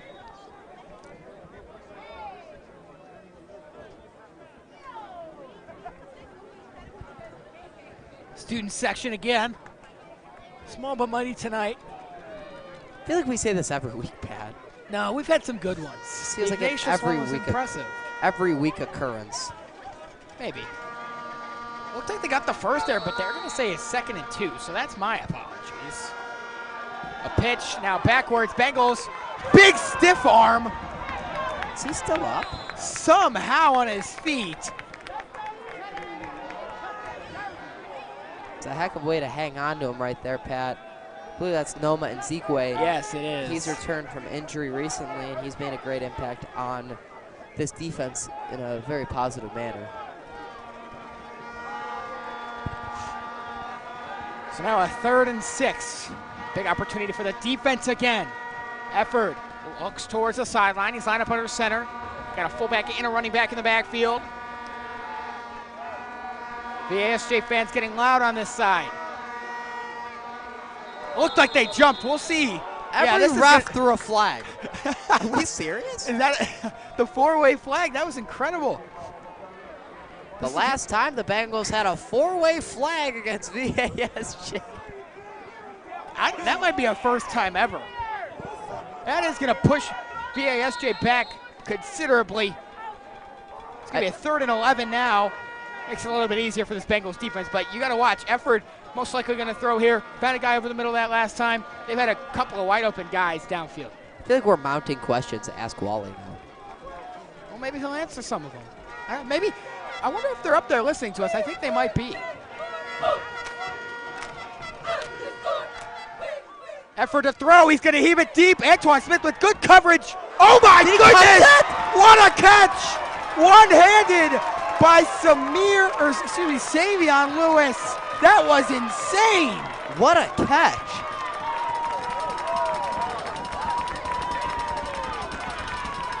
Let's look at it again. Cow. A flag did come in. I assume that's going to be pass interference. It doesn't even matter. What a catch. And that's good on Sundays, Luca. I mean, he had both feet in. Wow. And on such a big opportunity, a prayer for VASJ somehow falls complete. What a catch. I mean, that is like actually unbelievable, Pat. Oh my goodness.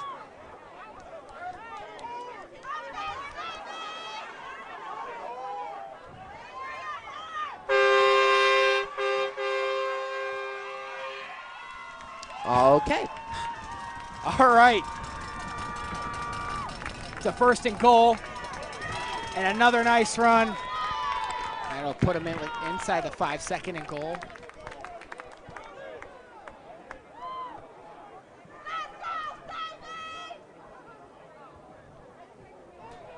An effort has thrown pretty much an immaculate game so far. I mean, he has been near perfect. And I'll tell you what, that's a great catch, but I think a little bit unsung there is going to be the throw. I mean, dropped it in the bucket. Insane. Handoff now to Moore, pushing, diving for the pylon. He's going to be in. They're going to say he's down. The refs are going to come in here and take a look at it. I thought he reached across the pylon, but he's going to be just short, I guess. So 3rd and goal.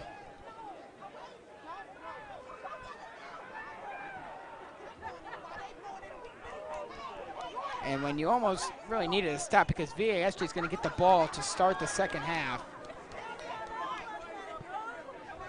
Bengals hate to go into halftime down 2 possessions. 3rd and goal, diving up the middle. They're going to be in for the touchdown.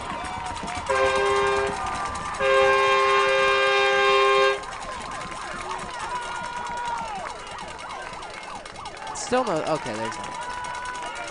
Finally. These refs love to just look real close. Is that how you feel, Pat? Tell me how you really feel. We knew VASJ was going to put points on the board. Said it in the pregame. We did say that in the pregame. Now it's pretty vital you get some points before half. Only a minute 41. 2 timeouts remain for the Bengals.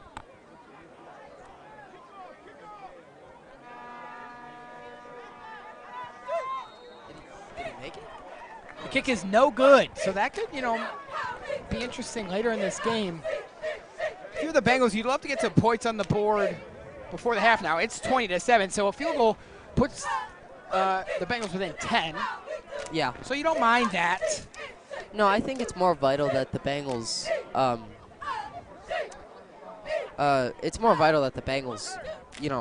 come out in the 2nd half and get a huge stop, because points on the board right now is not going to really matter all that much if they come out and have a drive like that again. Correct. But it's just incredible. We've seen penalties cost them. We've seen, a number of different things, but on that, it's just Savion Lewis making an incredible catch. Yeah. You go back on defensive drive and you say coulda, woulda, shoulda, but I mean that one it's pretty tightly covered. Obviously, it would have been in PI, but that's just a heck of a catch, and it's tough, Pat, because they have so much momentum now, and they've had that for pretty much the whole game. And like I said, it's been pretty much all VASJ besides one offensive drive for the Bengals.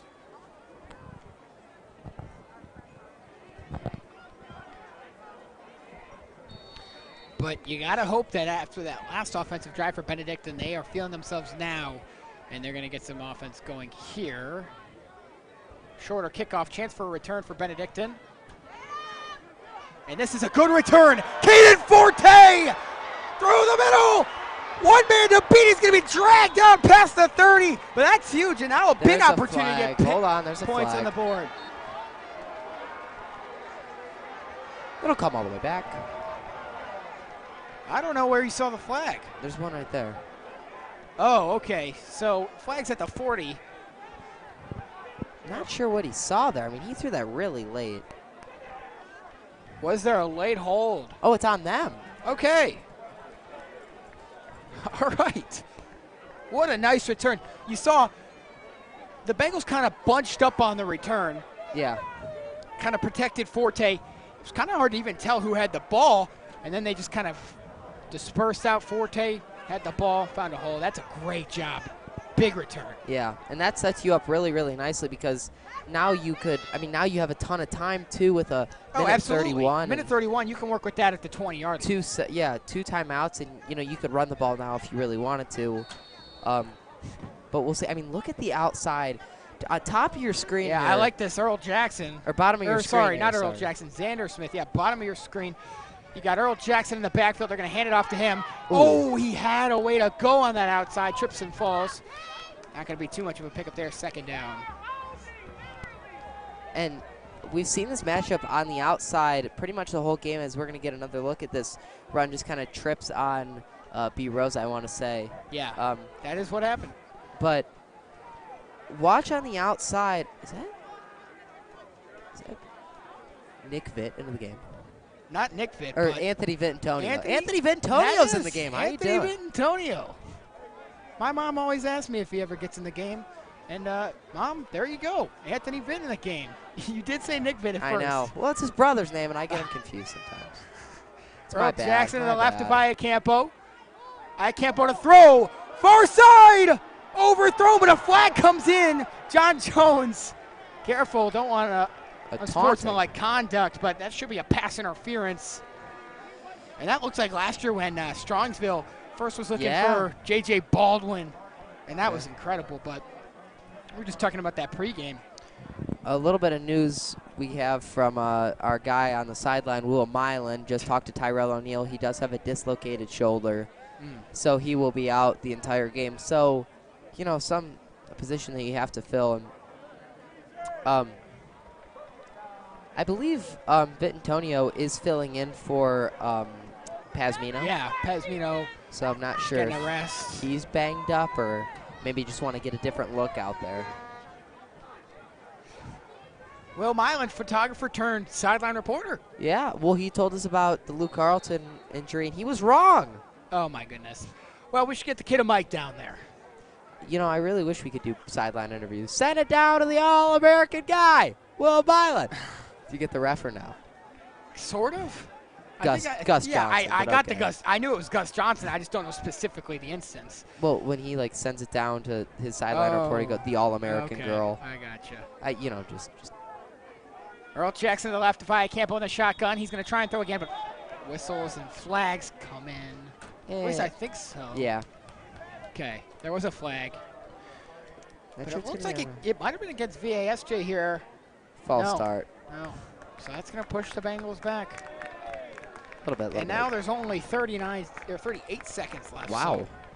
So Oh, because they didn't call a timeout with the Earl Jackson run. we might see a test with Nate Majors here. You wonder what the line is.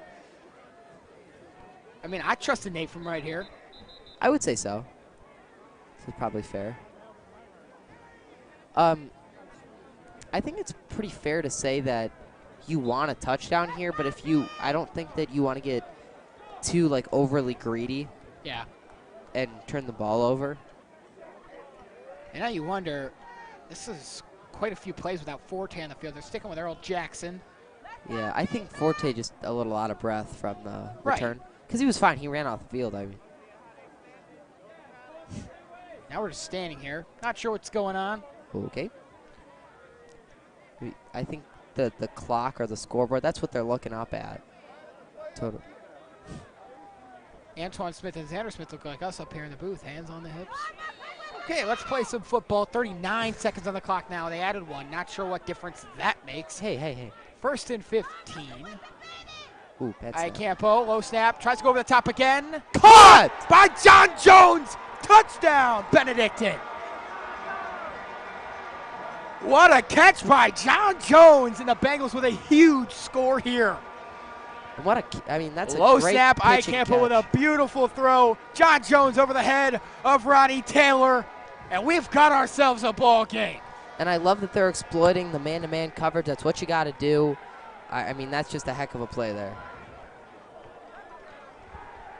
What a catch. Nate Major is on for the PAT. Slumps is the holder. Now Nate is going to come up. Looks like we have some kind of issue going on. VASJ fans want a penalty. But now this is to put the Bengals within 6. Remember, VASJ missed that one PAT earlier.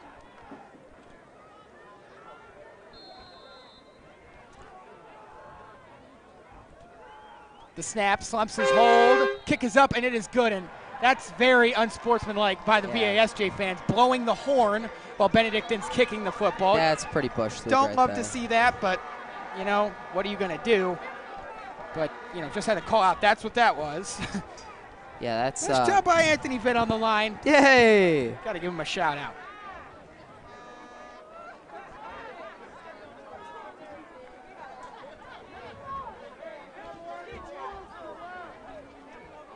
So we got ourselves a 6-point ball game. I know this game was up for Browns Game of the Week again. Yeah, it was. Been on there a couple of times. No, Mayfield and Kenston won. Oh, that's going to be a good game. It is. We'll have to give you an update. But, you know, these two teams trying to prove that the wrong decision was made there. No, yeah, right. No, yeah, for sure. For sure. That Mayfield-Kenston game, that's happening within walking distance of my house, so. Really? Yeah.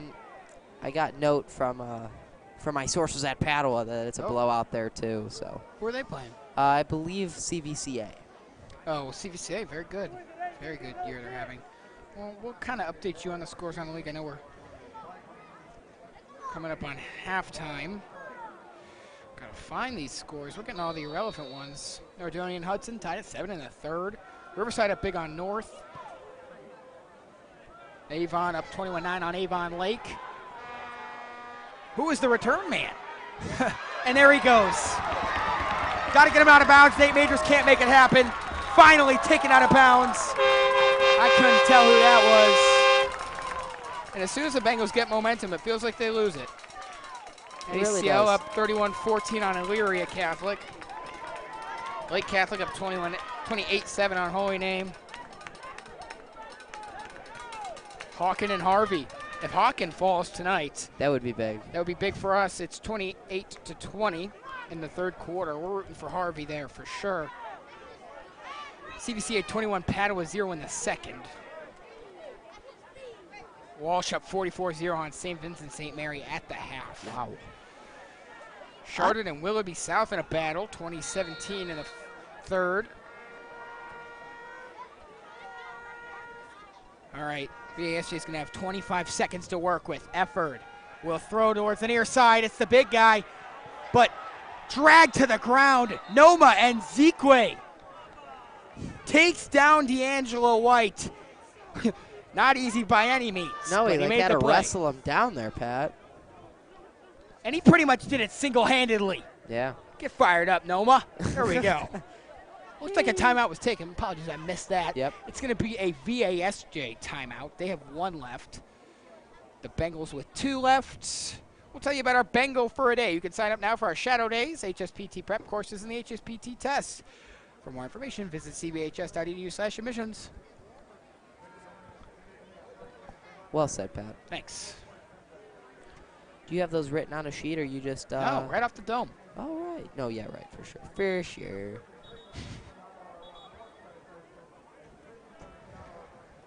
Just got to hold them till the half here.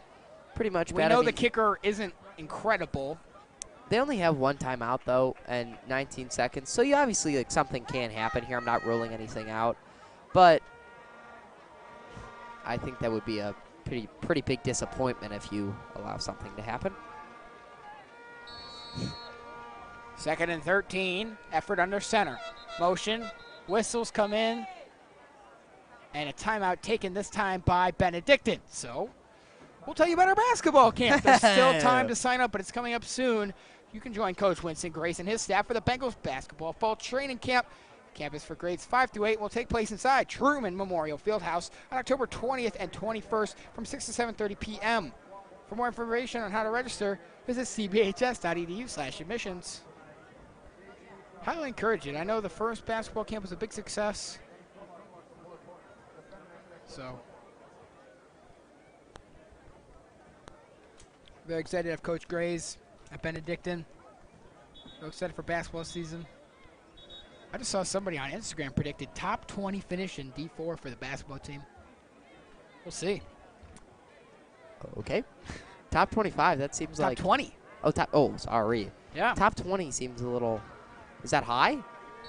Yeah, I mean, for the whole division, yeah. It's a faked handoff, effort to throw, slings it across his body off the hands of Smith. There was nobody from VASJ anywhere near that ball. Yeah. I don't know if Antoine Smith knew what was going on. I think we might have to get a replay on that because I'm not sure what happened. We've got 13 seconds left.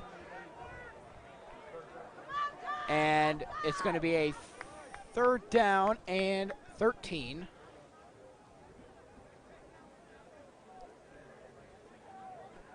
And I think that when they put White into motion there, I think that they thought they were going to get the whole defense to swing towards his side, but the Bengals did a really nice job of sort of, staying put and staying on their guy and really tight coverage down the field. They had the flat cover, then they had sort of the post out route corner, or corner, whatever you want to call it. Cover. You got to think VASJ is going for the end zone here as we have whistles. I think they're going to take their last time out. I think it's Benedictine. Oh, and it is. So we'll stop again. They're icing the quarterback.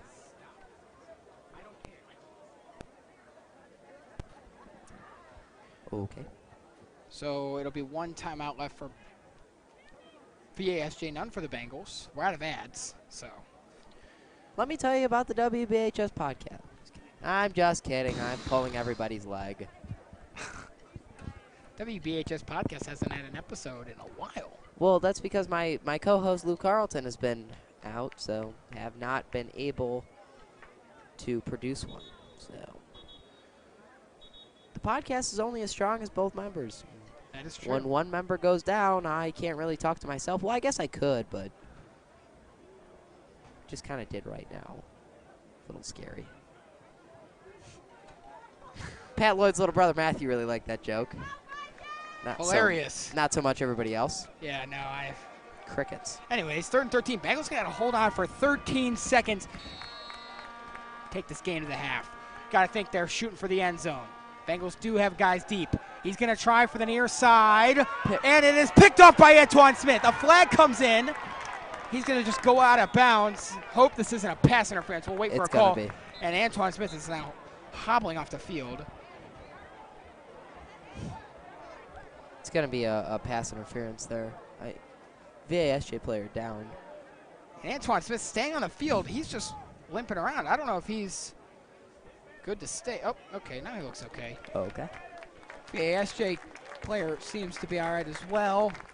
But we wait for the result of the flag. We have 5 seconds left on the clock. But you got to wonder how close this gets VASJ.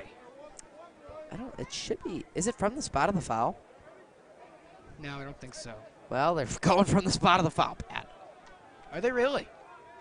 I thought it was 15 yards from the line of scrimmage. That's not where the foul was. It was further downfield than that. They're going to be at the 15-yard line with 5 seconds left. It's going to be a 3rd down and 4. What?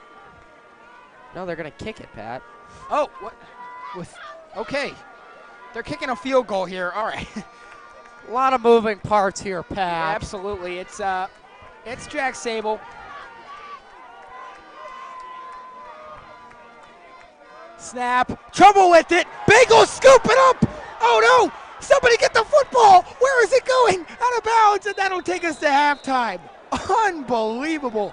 Thought we might have gotten a scoop and score there. I thought we were too, We'll Pat. take a deep breath and go to the half. The score, Benedictine 20, VASJ 20, Benedictine 14. We'll be back here watching the Benedictine Sports Broadcasting Network.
45 years since this group of led Benedictine to the state title. The 1980 team finished the season with an 11-1-1 record and won Benedictine's second state playoff title and third state title overall. Led by the legendary Augie Basu, with the schedule set up by the incomparable athletic director Joe Rufus. The Bengals smashed through the first 6 games. They shut out 2 teams, outscored opponents by the average of 31-6. One of the most important games of the season came in week 5 against the always tough Fremont Ross. Before the game, Fremont Daily newspaper warned its fans that although Benedictine was in the smaller school classification, the Bengals were capable of beating the largest school, the Ross Giants. As history would show, the newspaper writer turned out to be visionary. The Bengals were leading 14-12, played the game. Linebacker Frank Good returned the Ross fumble 33 yards for a touchdown. The result was stunning. 21-12, Bengals win. They kept Ross out of the state playoff. After a midseason slump, the Bengals tied 1 and lost another.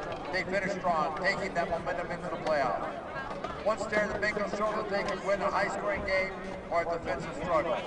The first round game was Warren JFK. The Bengals scored a record number of points in a 43-15 win. That followed by a 7-0 victory over Orville. The touchdown scored in the fourth quarter by Benedictine Hall of Famer Kevin Richardson. The state title game played at Springfield in southwestern Ohio, about 180 miles away. The Bengals did not travel all that distance.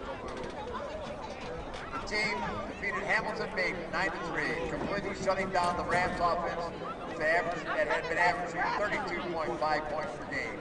The Bengals defense executed near perfection. The brilliant defense strategy developed by the highly renowned coach, Tony Ross. The only game touchdown was set up by another Benedictine Hall of Famer, Jim Lash. He intercepted a pass and returned it deep into Maiden territory.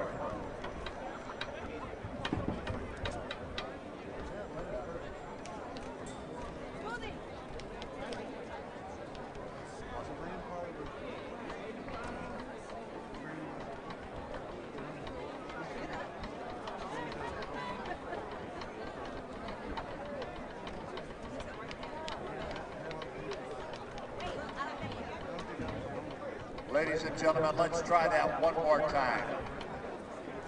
Please direct your attention right now down to the midfield area, where members of the 1980 Benedictine Division III state title team has been assembled. Ladies and gentlemen, up on your feet and give these men a warm round of applause. It has been 45 years since this group led Benedictine to a state title. The 1980 team finished the season with an 11-1-1 record and won Benedictine's second state playoff title and third state title overall. They were led by the legendary Augie Basu, with the schedule set up by the incomparable athletic director Joe Rufus. The Bengals smashed through the first 6 games. They shut out 2 teams and outscored the opponents 31-6. One of the most important games of the season came in week 5 against the already tough Fremont Ross Giants. Before the game, Fremont Daily newspaper warned the fans that although Benedictine was in the smallest classification, the Bengals were capable of defeating the largest school, the Little Giants. History showed the newspaper writer turned out to be right. The Bengals were leading 14-12 late in the game. Linebacker Frank Goody returned the Ross fumble 33 yards for a touchdown. The result was stunning. 21-12 Bengals win. It also kept Division I Ross out of the state playoff. After a midseason slump when the Bengals were 1 and lost another, they tied, and they finished very strong, taking the momentum into the playoff. Once there, the Bengals showed that they could win a high-scoring game or defensive struggle. The first game was Warren JFK. The Bengals scored the record number of points of 43-15. That was followed by a 7-0 victory over Orville with a touchdown scored in the fourth quarter by all back and Benedictine Hall of Famer Kevin Richardson. The state title game at Springfield in southwestern Ohio was about 190 miles away. The Bengals did not travel that distance to lose. Oh God, they did not. They defeated Hamilton Maiden 9-3, completely shutting down the Rams offense. which have been averaging 32.5 points per game. The Bengals defense executed to near perfection. Brilliant defense strategy developed by the highly renowned, the one and only, the late, great Tony Ross. The game-winning touchdown was set up by another Benedictine Hall of Famer, Jim Lashley. He intercepted a pass, returned it deep into Baden territory. Later, the Bengals added their margin when Pat Walton tackled the Auburn quarterback in the end zone for a safety. Ladies and gentlemen, the trip to Springfield was long. The championship trophy firmly grasped with the team ride back home on that bus. It was a short commute and long-lasting memories to celebrate this 1980 team. Please, ladies and gentlemen, joining these 1980 state champions tonight are members of the deceased teammates, Tim Lang and Greg Roscoe. In recognition for their achievements, ladies and gentlemen, up on your feet, the 1980 Bengals state champions!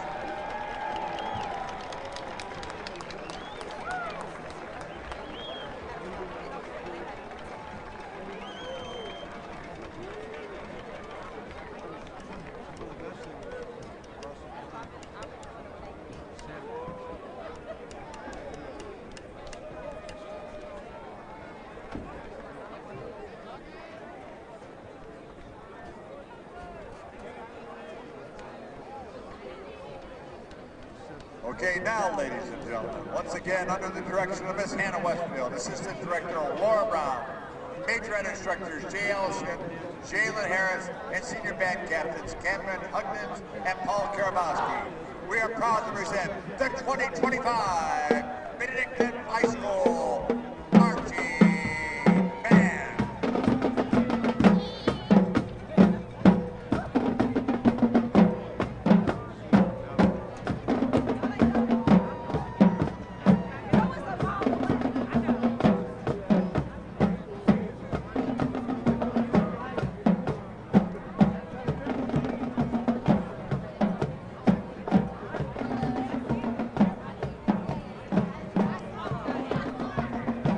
Ladies and gentlemen, love is in the air, and it's not just got the soul.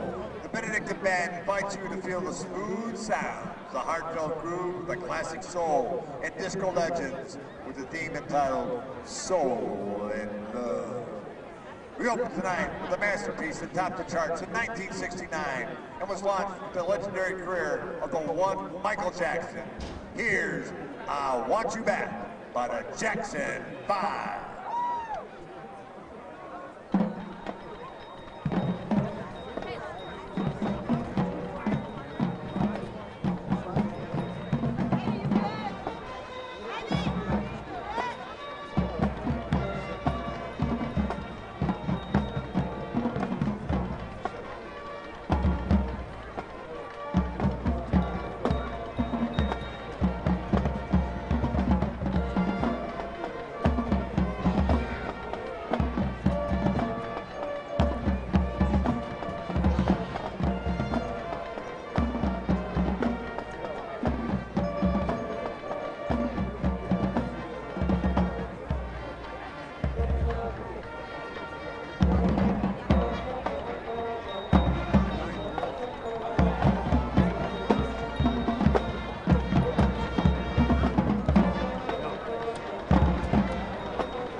Slow Down, the classic that was released in 1964.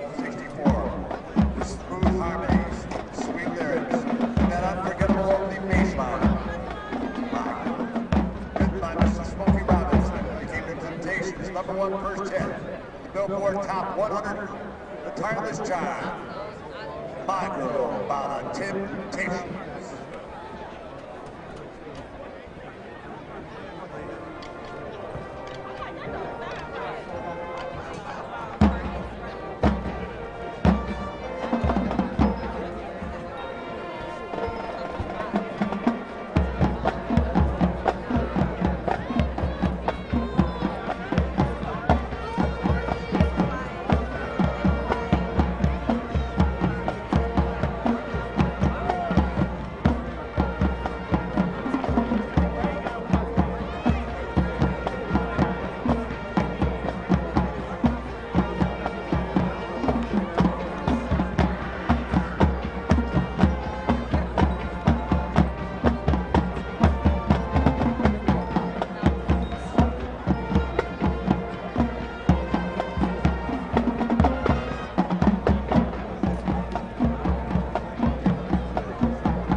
Fast forward a few years, in the 1970s, it's a time of glittery disco, lights, platform shoes, and music that made the whole world dance. Here, gimme, gimme, by the Swedish crowd.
Ladies and gentlemen, we want to conclude our show tonight with a throwback to the very first halftime song performed by our seniors, performed as they performed with his freshmen in the band.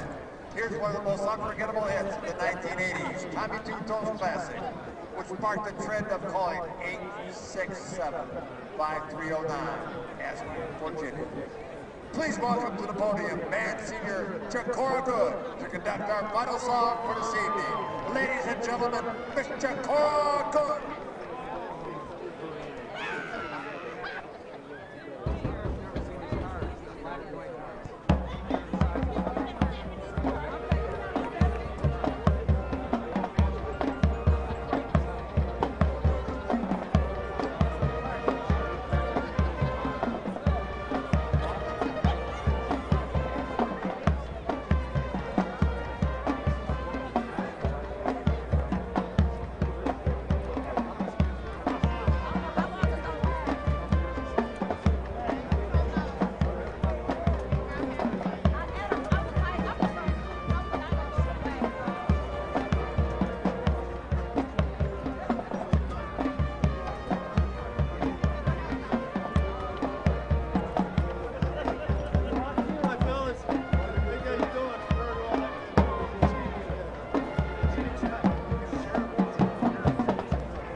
Ladies and gentlemen, put it together for your 2025 Benedictine Bengals marching band.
VASJ.org/athletic gear.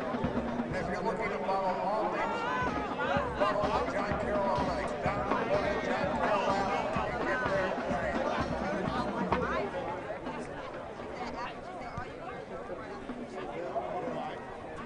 Don't forget, you can listen to the John Carroll game tonight, tomorrow afternoon at 1 o'clock, and they take on DePaul at 88.7 WUJC. Nicholas Cement, Nicholas still having to be on the play-by-play call.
We welcome you back to Don Shula Stadium.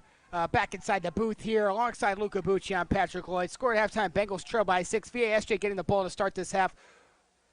What a action-packed first half. Yeah, Pat, I mean, obviously, it felt like it was all VASJ, and the score is only a one-score game. Obviously, VASJ getting the ball at half.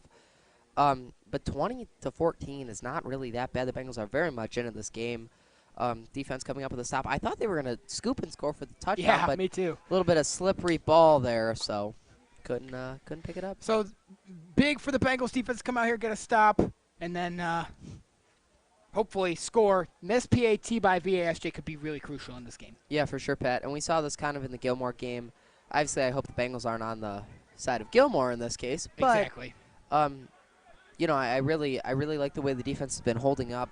Obviously, a couple big plays. They really got to watch for the wide receivers. Obviously, they're getting into one-on-one situations. VASJ is doing a really good job of isolating cornerbacks and engaging safety help. So they're doing a really nice job of finding the open guy. And I'll tell you what, Effort has done a heck of a job tonight. He's been almost perfect. I mean, yeah, incredible. And Savion Lewis, you have to mention as well. Yeah. Buckle up, because we got a good game on our hands and a big half coming up. And Luca, we saw a ton of guys at halftime. A bunch of alumni now. Bunch of alumni hanging out. So that's exciting. Nobody wanted to miss this game, apparently.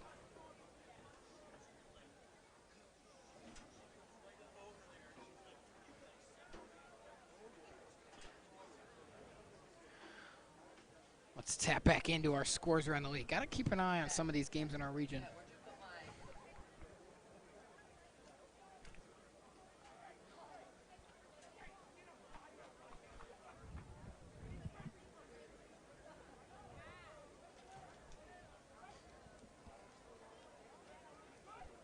So Hawken has pulled away against Harvey. So looks like Hawken's going to advance to 8-1. Anything else? Oh, we're looking around. Chat, hello, is this thing on? Lake Catholic is now up 35-14. They're going to keep winning. What a nice job by Lake Catholic. I mean, they've been really good. Interesting thing to note, Cardinal Mooney beat VASJ and Lake Catholic. So interesting that's kind of the kryptonite for Bengals opponents. NECL pulling away from Elyria Catholic as well. Ignatius lost big to St. X. It's not over yet. It's in the third quarter. Sorry. Please look at the 3 pause. Oh, my bad. You know, graphic design at Benedictine, arguably better, but that's besides the point. 41-7 going into the fourth. Ignatius continues, and that should pretty much eliminate them from postseason play. Yeah, they did have to win out, so. But, yeah. Another rough season for the Wildcats. Wow. I mean, but the issue is that they keep – okay, it's kicking out of bounds. They keep scheduling these really difficult opponents. I mean, they have one of the toughest schedules in the state. I mean, understandably, they're D1, but, like, it gets to a point where it's like if you're not winning, you're not getting any better, like, getting blown out every week. Exactly. And nobody wants to see that. No, I mean, I don't like Ignatius as much as the next guy, but, I mean, like, I can't imagine that their students or fans are happy that they're going to lose every week. But what do I know, you know? Me, just a humble color commentator. Well, you were around when Are we re-kicking this? That's what it looks like. Anyways, well, you were around when Benedictine went 0-10. I was around. That was pretty miserable, TBH. I'm sure it was. Nobody showed up at the games. Hey, I was there. Good. I wasn't. I wasn't. I'm not going to lie. I wasn't a student, so.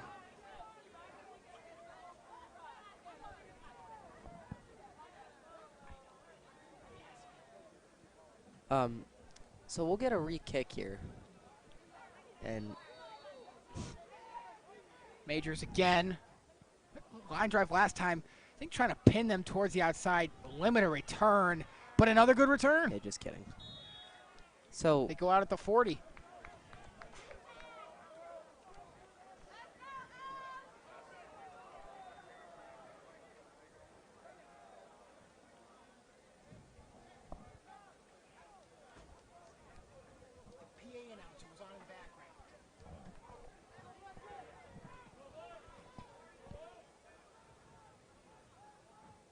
So now, like we keep saying, big chance for the Benedictine defense. Got to swing the momentum in this game. The VASJ almost scored towards the end of that half. Really action-packed inning. They tried for a field goal. Obviously, Bengals almost took it back. I believe we have flag here on a short run. I could be wrong. I saw something fly in the air. Maybe not a flag, but. I don't think it was a flag. Okay, so that'll make it a 2nd and 10. I don't think they gained anything there. Yeah. Little note here, Pat. I would really like to see the Bengals get more pressure onto the quarterback. I mean, they're giving him a ton of time. The snap, another handoff, and the Bengals are there quick again. Jonathan Spikes, Owen Slemps, Sean O'Connell, I think Dontrell Wilson, but big impact player. Ramir Kirby down on the field now. He's been really good for VASJ.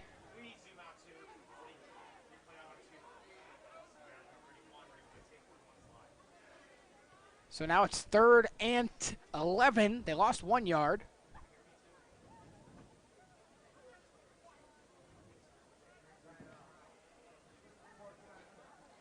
I will say, Pat, Kirby was getting worked on the sideline to his, I believe it was his left shoulder, if I'm not mistaken. So I don't know if that's a product of that. It looks like he's hobbling maybe, so it might be, I don't know, but he seems to be all sorts of banged up so far. There's been a lot of big hits in this game from both sides. Yeah, there has been. I will say, you know, Pat, we've seen the Bengals kind of get VASJ into these long down situations where it's almost an obvious passing down, but they have to do a better job of sort of not allowing VASJ to take these huge shots down the field. I mean, 3rd and 10, there's no way they should have a 40-yard gain. That's true, absolutely. They're going to try and go short here, a little double pass, and it's going to be effort for the 1st down. That's a really nice play. They're going to keep going out of bounds at the 35, and that worked beautifully. Yeah, really interesting play design, but, I mean, we'll get a replay of that there. I mean, that's just kind of what happens when a whole defense swings to one side because, you know, I mean, I can't imagine how many times that really happens. Maybe not even a percent. A double pass like that happens. And so I got to give credit to VASJ. They've been creative in this game. Yeah, they really have. Another run. Try to trip him down, but he's still on his feet. That's another 1st down. Somehow still going. John Jones trying to drag him down. And a flag finally comes in. This is going to probably be against Benedictine. And it is too easy for the Vikings. You had to get a stop out of the half, and now they're knocking on the doorstep. Yeah.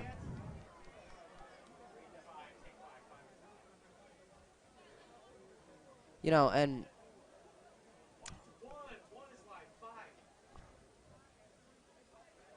I'm still not sure what the call on the play was. I don't think we got one. Face mask against Benedictine. Yeah, that's what I was looking for. But so that kind of pins him down even further. But you know, that really kind of hurts him. At this point, it'll be 1st and goal.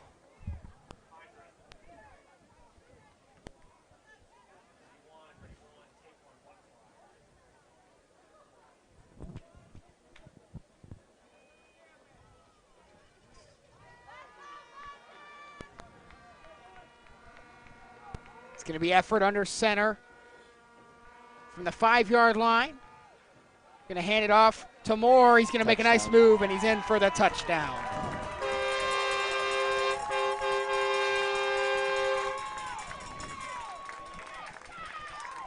And that pushes it to a 2-score game, and that really can't happen there, Pat. And I mean, the story of that drive was really just the missed tackles and a really beautifully designed play there for VASJ with the double pass. But, you know, the Bengals, it feels like they've been getting – I mean, the defense has been doing the job on the early downs, but they can't finish. I mean, there's been zero ability to get off the field so far in the last couple drives.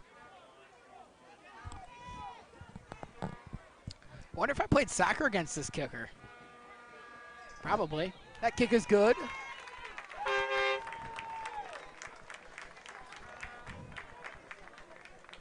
So now that extends the Vikings lead to 27-14. Another 2-touchdown lead. Probably the worst case scenario coming out of the half. Yeah, I would have to agree with you, Pat. I mean, only a 13-point game, so it's not like it's, you know, completely over. A lot of time to play. Luckily, they scored pretty quick. I mean, relatively quickly, only draining a minute and a half off the clock roughly. So a minute and 41 if you want to get technical here. But that's good math. I know during basketball season we struggled with the math a little bit. Yeah, we did a little bit. I would have to say, yeah.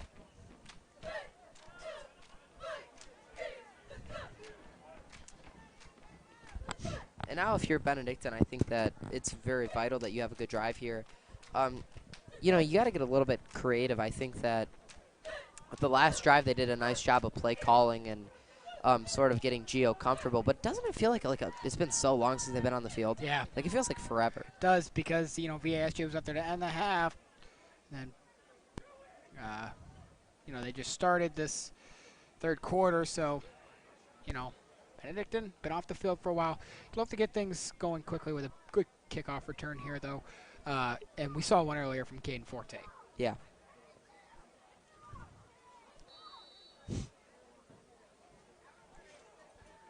VASJ has a very, their special teams so far off, you know, kick returns and kickoffs has been pretty solid, so. This is going to be taken in by Antoine Livingston. He's going to try to go back towards the middle. He has a hole. There goes Livingston. One man to beat. It's the kicker who makes an incredible tackle to save a touchdown. And the Bengals kind of get into this bunch formation and just like hit the hole. I'm not sure.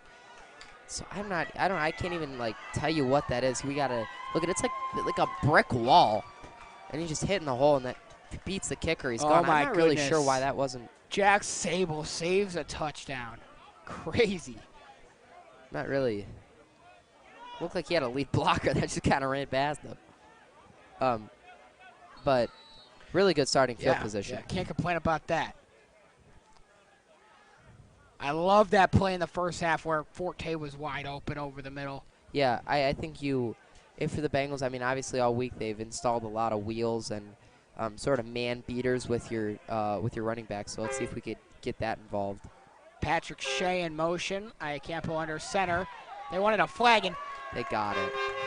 That's a late flag call if you're calling a really false start. It really almost late seems flag. like VASJ pointed and said, oh, what the heck? Fans yelled, and then they said, oh, yeah, okay, we'll throw a flag. So that's kind of what I'm understanding there. Thanks for the play-by-play there, Pat. Yeah, don't love that. Really?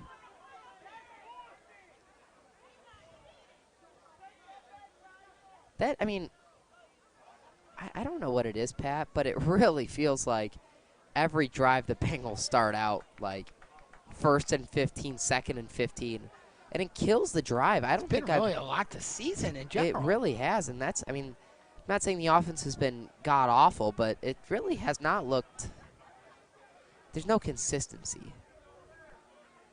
So let's see if the Bengals try to expose this sort of man defense again. Looked like Caden Forte had a nice run going there, but obviously the flag came in.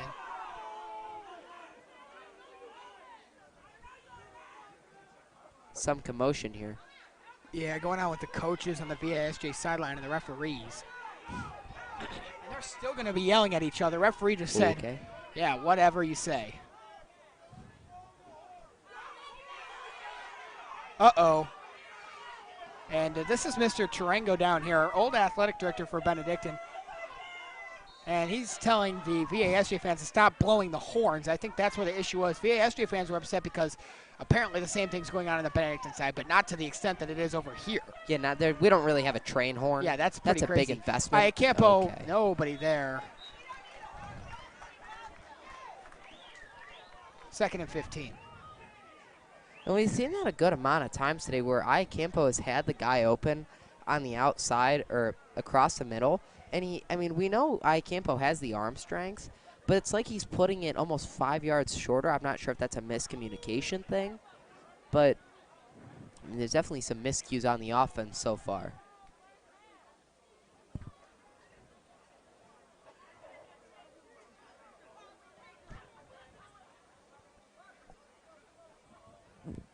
Sets up 2nd and 15.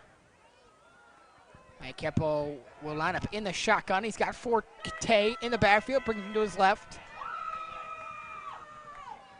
Campo to throw, hesitates, throws, picked off. Savion Lewis down the sideline. And he'll be gone. He's going to go to the house. Touchdown, VASJ. And we've called his name a number of times today, and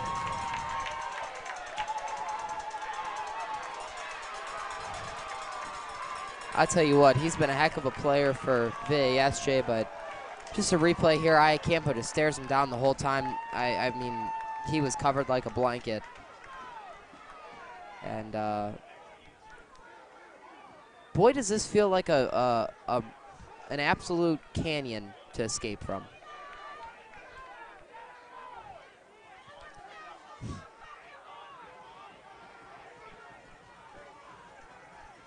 The absolute worst start to a half that's physically possible.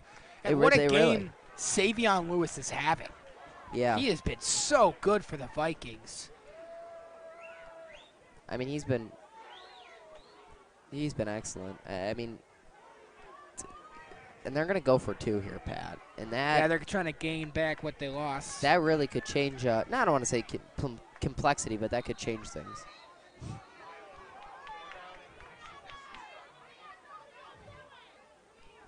It sure is going to take a lot, though, for this Benedictine offense to even get back into this game. I believe a timeout was called. I mean, I don't want to say it's an impossible hole to get out of, but it sure feels like it.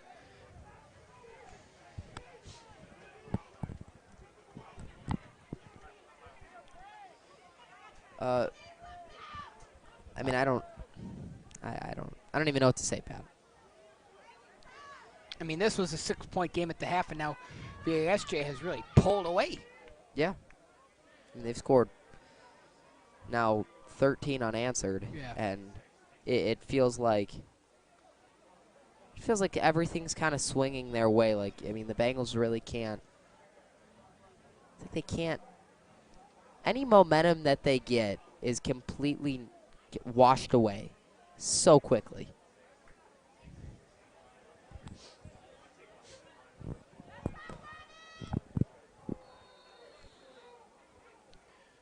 It'll be Efford under center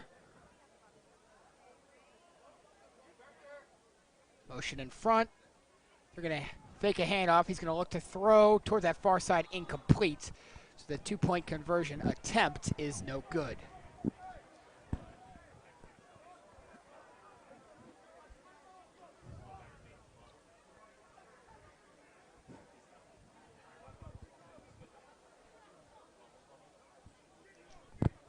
And you still have time in this game if you're Benedictine. I mean, you're definitely going to get 3 possessions, I think, unless something really crazy happens. But you got to think you need maybe some turnovers to swing some momentum.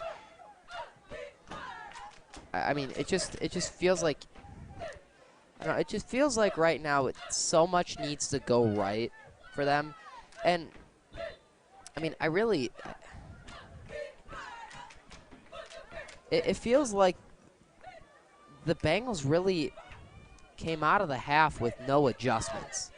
And a lack of energy as well. Yeah, I mean, that's kind of where I was going with that. And I mean, again, you read my mind, but jeez, it just.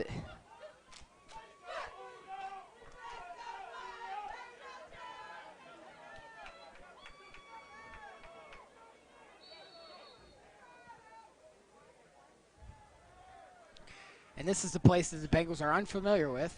Yeah. And, of course, we have another kickoff that's going to be called back. At this point, who knows why, but we might be here till midnight with the amount of flags that are happening. Well, Pat, I think we're going to be here till midnight anyways. A lot of unpacking to be done. Final. No score change, but 41-7. St. Xavier takes down St. Ignatius. Although that's expected. St. Xavier, absolute powerhouse down in Cincinnati. Yeah. But they get a little rivalry going. I think they played in the lacrosse state championship and maybe the volleyball state championship as well. So can't say that I follow volleyball closely. Well, guess you're just not a ball knower like me. I guess not. I guess I don't know. You get the that is a reference. Yeah, that is a reference. It's a reference to LeBron, and let's be honest, I think we were all disappointed by LeBron's second decision.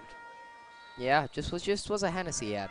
Talk about the most anticlimactic moment in sports history, maybe. Yeah. All right, kickoff is going to take a bounce. God. That's some trouble. Antoine Smith can't pick it up. Finally gets it, and he's just going to be wrapped up. Oh, hello. Luka accidentally turned on his flashlight.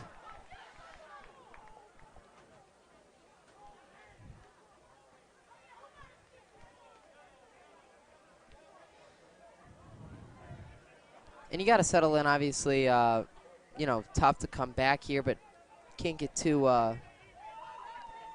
you know, can't go into complete freak-out mode.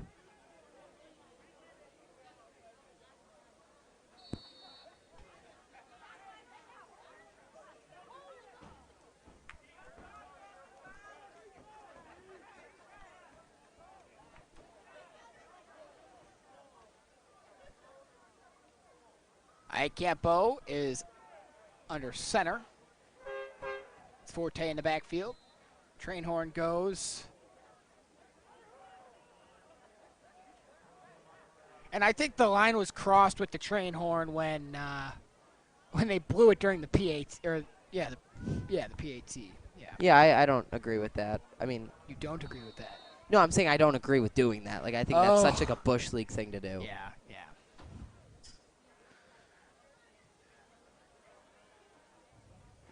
Campo brings Forte to his left. They're going to hand it off here to Caden Forte. That's a nice run.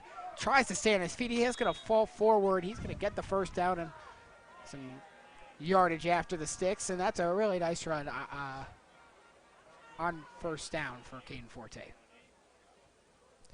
Okay, so, Pat, I'm an observation type of guy. When do you start testing the outside? I mean, there has not been a down that goes by, and I mean this, where on the top of your screen, Xander Smith has yet to be thrown to this game, I'm pretty sure. I mean, and are we serious with this train horn? I mean, this is just another nice run for Forte. He's going to be just short of the sticks.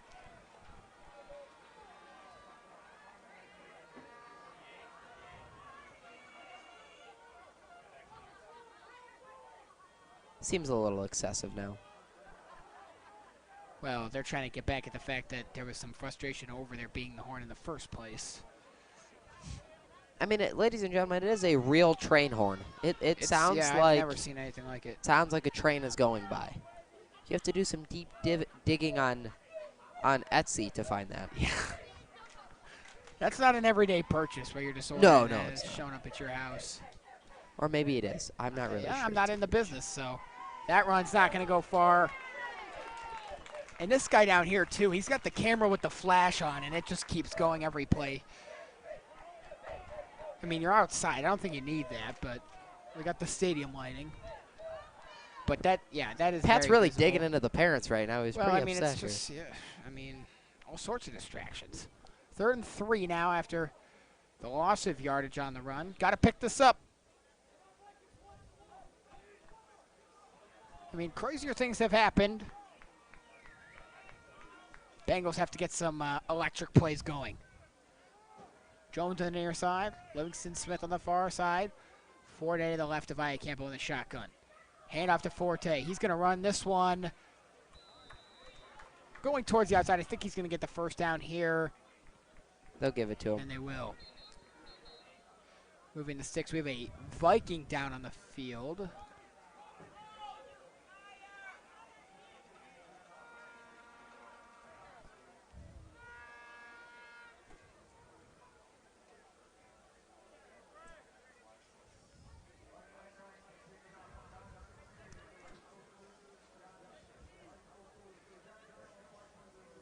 Well, Pat, while we have a little time to talk, just really,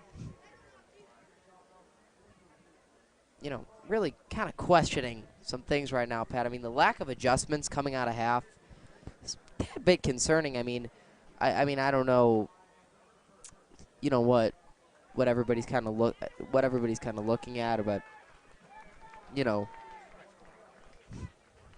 and I mean, we're running the ball fine, but I mean, on the outsides, the Bengals really have not challenged. And coming into this game what kind of defense they run, and it feels like they really haven't challenged the DBs at all. I mean, the one that they have thrown at has 2 interceptions and on 2 balls that really shouldn't be thrown in the first place and shouldn't be intercepted in the second. And Savion Lewis has been so good for VASJ. I mean, we keep reiterating.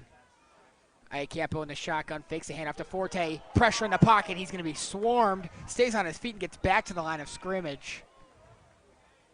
Did a nice job evading that one tackle. He was going to be hit big. And I think they're going to get him for unnecessary roughness. I mean, he hit him pretty well after the play.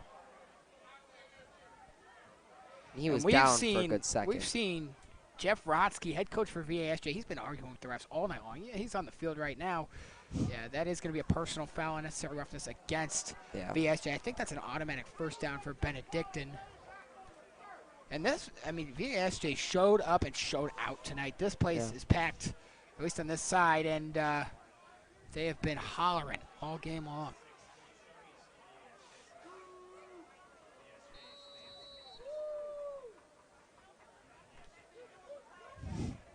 And, you almost have to score here to keep yourself in the game, especially with the way that they're moving. I mean, look on the outsides here, Pat. John Jones is being pressed with no help, and they're going to run the ball. Hand off to Forte. That is a decent run, 4 yards. Second down.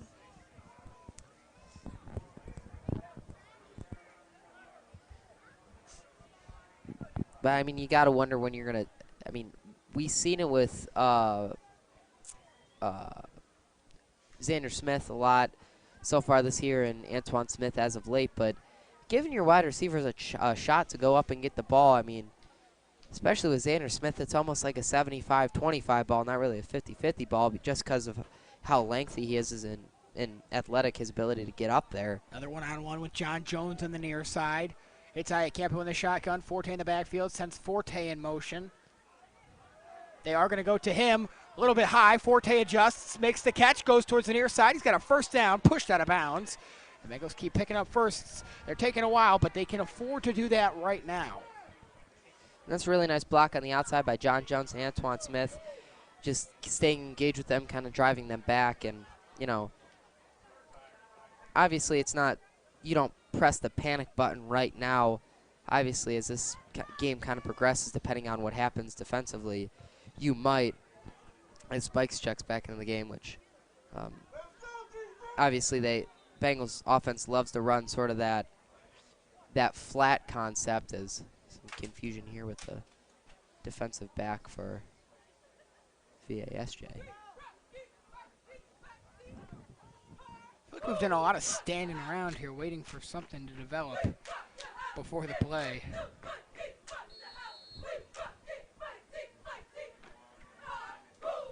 First and 10 for Benedictine. It's Iacampo in the shotgun. It's Forte in the backfield again. Jones on the near side. Livingston, Smith on the far side. The snap, fumbled. Iacampo pushes it backwards, just trying to run out of there. He's going to lose so much. Yeah. And like we've been saying all night, Pat, just as when the Bengals get some type of momentum and moving down the field. Biggest heartbreaker. Yeah. It's the biggest momentum swinger. And, like, this is a rare play in football. And Iacampo, this is going to be like a 2nd and 40. It might be, Pat. 32 is what the marker is. All right. Now you got 2 plays to pick up 32 yards. Run the ball twice.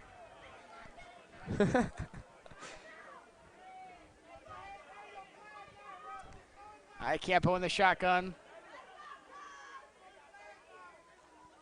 Fakes a handoff. Pressure in the pocket. Iacampo is going to be sacked. Actually, he does get it out, but incomplete. Good coverage there by number 25. Again, don't have that on our roster, so I can't tell you who he is, but he got in the face of Jonathan Spikes there after the play. Don't think there was a need for that, but regardless, yeah, you'll see it here. Spikes didn't even turn his shoulder, but sets up a 3rd and 32. Got to dig deep into your bag of tricks here on a 3rd and a mile. Yeah. So my uncle would say 3rd in Texas. He's been asking me to say that for 2 years now. Still not really feeling that, but there it is. Just getting it out there. Iacampo in the shotgun. It's Forte to his right. He'll try to throw over the middle, incomplete, almost picked. Really should be. Flag Yeah, comes it should in. be. Really should be. Oh Pat. my goodness, and Rotsky, head coach for VASJ, is livid. He's not even wearing his headset And anymore. he's going to get another penalty. He's going to get a flag, It too. should be, Pat. I mean, he did take him down. This might put the Bengals in a position now to score. Oh, got it all back. Yeah, 2 flags on the play. One on head coach for VASJ, Jeff Rotsky, and then on this play. I mean, he did take his legs out. Yeah. So they're going to talk about this. Intentional or not, he did. He was pretty early there, so.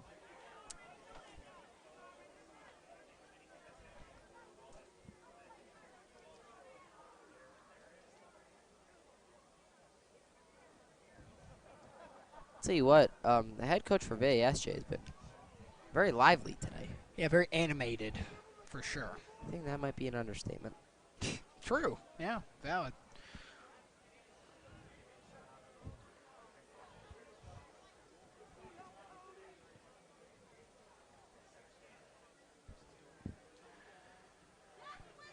Yeah, we might be here all night with the length of these decisions. I mean, wow.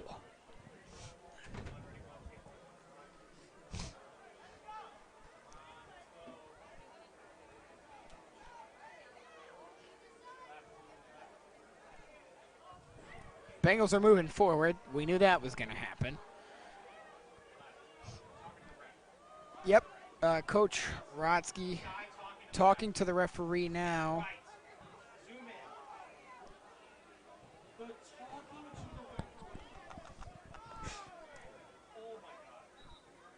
And they're going to mark the Bengals. It's going to be a 3rd and 5. All right, Lucas, so this is manageable. 3rd and manageable here, Pat.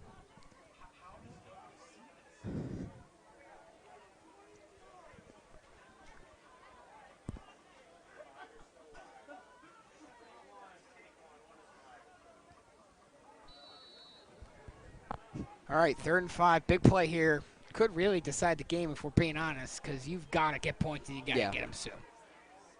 Well, it is 4-down territory, I would say, Pat. So even if you don't get this, I think you're in a position to where you can go for this. Campo looking towards the end zone. Way overthrown. If you know you're going for it on 4th and 5, Pat, a little bit of a curious decision there. Why not get the sure yards and run it there? Yeah, because, I mean, you're not taking a field goal here. I mean, that just seems like such an empty. That seems like a shot you would take on 1st or 2nd down. Yeah. Or 2nd and short. short Run even. it. Get it to like a 3rd and 3. I mean, even that, you might get the 5 yards away that running the ball. Yeah. I don't really understand that. Looks like VASJ is going to take a timeout here. So we'll tell you again about Pizzazz. You can order from Pizzazz, located just 2 minutes from Don Shula Stadium. You can order their pizza by going to www.pizzazzpizza.com or call 216-321-7272 to order today. Again, that's 216-321-7272. Pizzazz Pizza, proud sponsor of Benedictine Athletics. 2 minutes. I wrote this, and I was just guessing 2 minutes, but let's be honest. It might be less than that. Pizzazz is like a minute.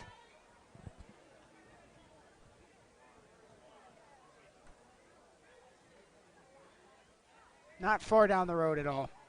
All right, big 4th and 6. Could decide the game.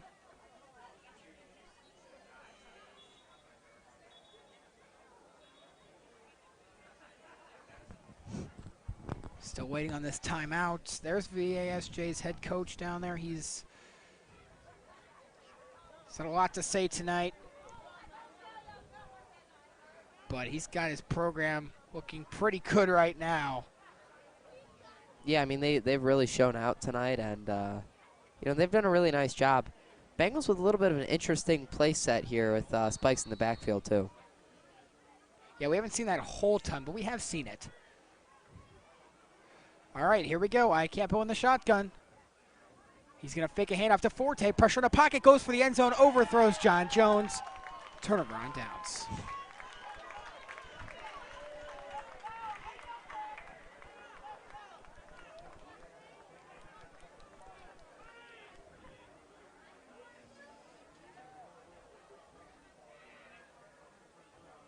Look at it again. Just overthrew him. He was there. Yeah. Had him there, but throw just wasn't quite on point.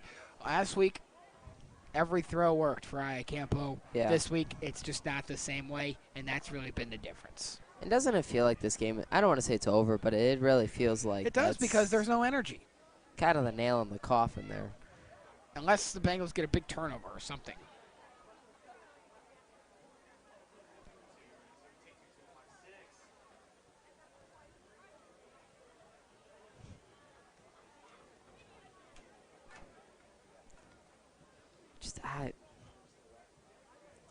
We have a Viking down. It's been on for some time now, Pat, but, I mean,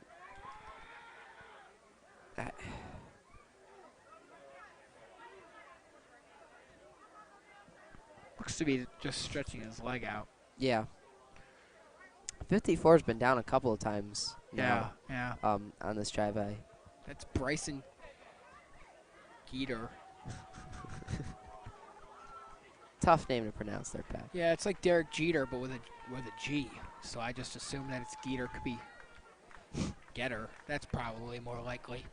But if it was Getter, wouldn't it be Getter? I mean, it could be. I think it's Geeter. All right. Well. Will Milan thinks it's Getter. I disagree.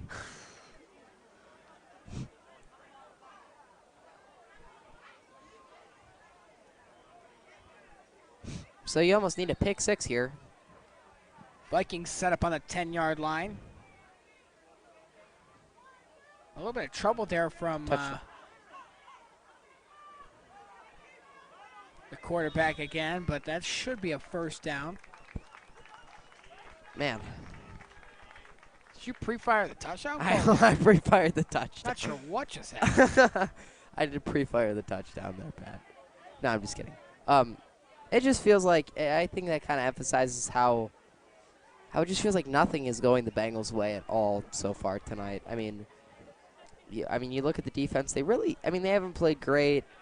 They haven't played terrible either, but 33 points is it's kind of a lot to give up, especially when your offense really doesn't move the ball all that well.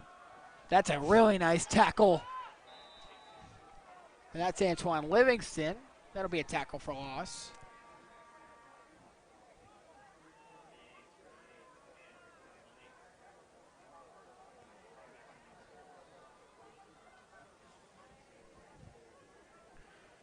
And a big loss on that play. 5 yards lost. Oh, this is not good. I'm a Notre Dame fan. Miami, number 2 in the country, trails Louisville 24-13. I need them to stay undefeated so that the Irish could get in the playoffs, but don't love to see that Miami is now losing. But they've looked really good up until, I guess, tonight. That ball was floated out there. Livingston and Donnelly were kind of there in that area, but that'll make it 3rd and 15.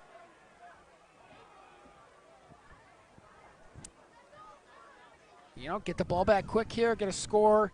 You go into the 4th quarter, you're only down 2 scores. I mean, there are possibilities here for the Bengals to come back, but it's going to need to be a big shift in momentum. But it feels like they're down 50. I mean, it just feels like this game is kind of out of reach. I get what you mean. Just because the Bengals really defensively have not been able to get off the field on these long 3rd downs, and then you look at how they're moving the ball defensively, and it really doesn't, or offensively, and it really doesn't feel like they're able to kind of scratch back into this game.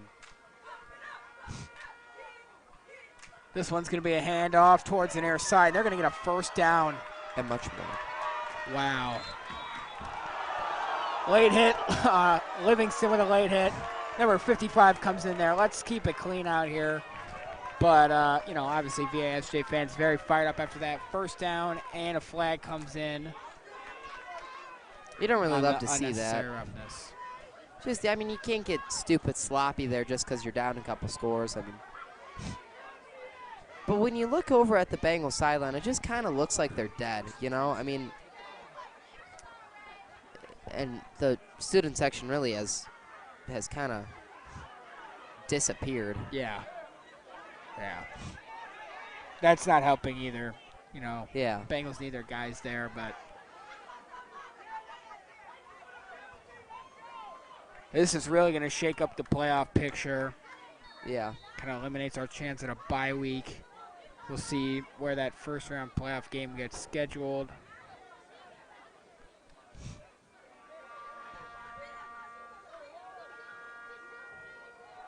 And there's a nice play. Big hits, and that was Jonathan Spikes. Devon Powell in there as well. Sonny Arietta. Bengals saying it's their ball. I'm not really. I don't think that. I don't know. To get another look at that, Pat, in slow motion. The ball comes out. Oh, it does. Oh, no. Yeah. No, he's down. No, yeah. Where is the football there?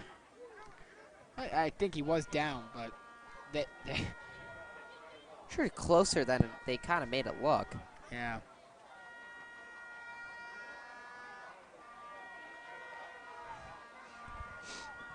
A pitch to the running back. He's going to run towards that outside. Bengals try and trip him up that Spikes, but they are going to stop him pretty short here. That run with Ronnie Taylor, the junior, standing at 6'0", 195. Steps over Will Eschke. That was not really appropriate. And O'Connell down as well. Have seen a lot of bad sportsmanship tonight, which obviously don't love to see. Yeah.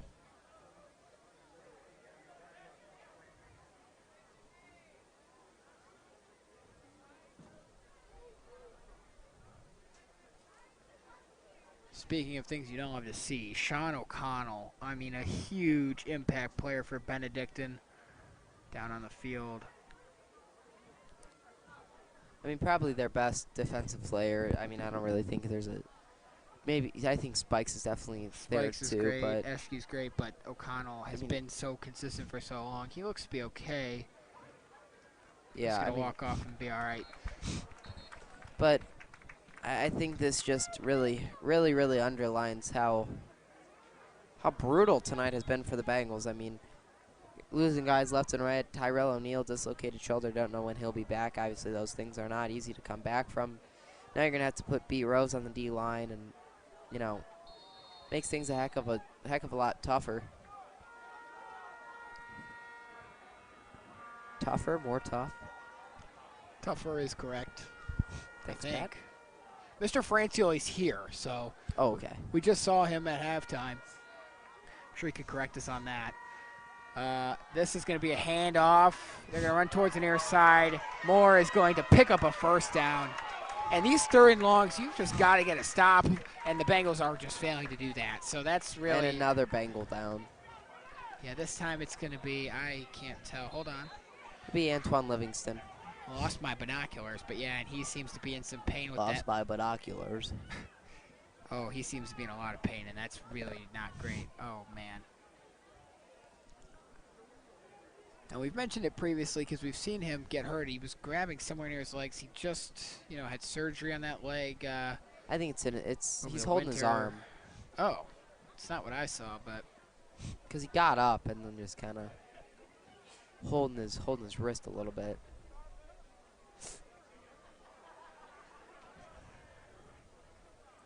Walsh won 44-0. Oh, That's that's a at the half. half. That's on Man, me. you really Will got Milan- to start reading the I complete wish picture. Will Milan would provide some context for me. Well, it said in half in big bold letters on the middle of the screen. All right. All right. Final, 51-7. There we go. Not sure why Will Milan would show us the wrong graphic. You know, they tied done in the some more- second half when you look at it. They did. Same in St. Mary. Obviously going to be demoralized coming in next week to play Benedictine. Yeah. They did have some issues with injuries, so we weren't even sure if that game was going to happen. Antoine Livingston looks to be, yeah, it looks like to be something with his arm, but he's walking fine, so that's good. You know, if the result of this game stands, I don't think next week's going to really matter a whole ton. We're going to pretty much know where the Bengals are going to be placed. Yeah. And the Bengals should take care of business against St. Mary. For sure. And then you got to kind of wonder in that game, sort of, Excuse me. sorry, Pat, where you're going to stay. Getting a little sleepy over here. Yeah, I know. All these flags. Oh, my goodness. It's almost 10 p.m. What? That's not good. Yeah, but We still have a whole quarter left. Yeah, and we got to break down, Pat. Oh, ball out! Bengal ball! There it is. And it's Noma and Zekwe taking it to the 50. This game's not over yet, Luca. Don't forget. That could be a little bit of a spark that the Bengals needed here. Noma and Zekwe making a big impact. But here's the big issue there, Pat, is that, I mean, there's just no energy on the sideline, and that's a huge impact play. I mean, that was incredible. it Scooped it right out of the literally air. gives you a chance to get back in the game, and the whole sideline is dead.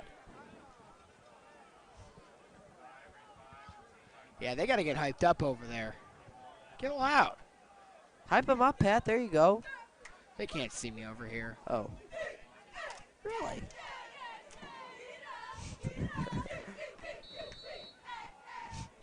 All right, another chance for the Bengals offense. Got to score and got to do it fairly quickly.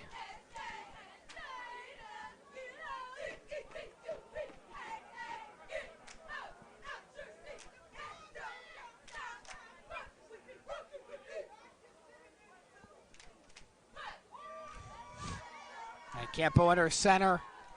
It's Forte in the backfield. Some movement on the edge there from VASJ. Campo's going to throw on the run. Just has to. Oh, he got it to Spikes. Is that in? Should be. Oh. No. They're going to say no. No. So 2nd and 10. Let's look at it again. Campo took a really long time just looking. Last minute, thought he was going to throw it to Spikes. Yeah, he was out of bounds. I mean, he had Spikes initially. Yeah.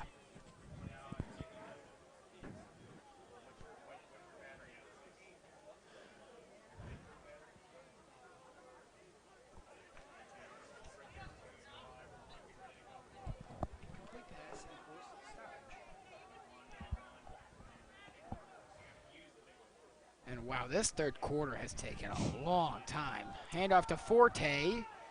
And that's a good run for Caden Forte. He's going to make this a 3rd and manageable.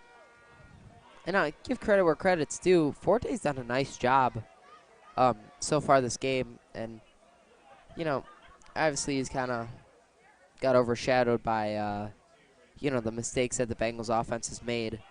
But, I mean, they've been able to run the ball fairly well. Orange beat Blue West 21-0. I saw the big win on that one, so that's going to be short of the first, I believe. Yeah, so 4th down. Got to go for it. And another miscue on the snap. I mean, that's – you would think that by week 9 that you would kind of stop the miscues that they were having in the first week of the season with ball security. But, listen, I was wrong. Keep yawning here, Pat. It's getting past our bedtime. Jeez. Allegedly, I have the ACT tomorrow. Oh. I say allegedly because with the way this is going, there's no way I'm taking it when I go to bed at 2 a.m. Because, let me tell you, Booch needs his grub. Motion from Shea, head off. Forte, he's going to get the first, and that's big on 4th down. What a gutsy call there. Yeah, I mean, halfback for that dive. run. That's a long 3 yards, but the Bengals get it 1st down. That's going to take us to the end of the the 3rd quarter. Score: Benedictine 14, VASJ 33. You're watching the Benedictine Sports Broadcasting Network.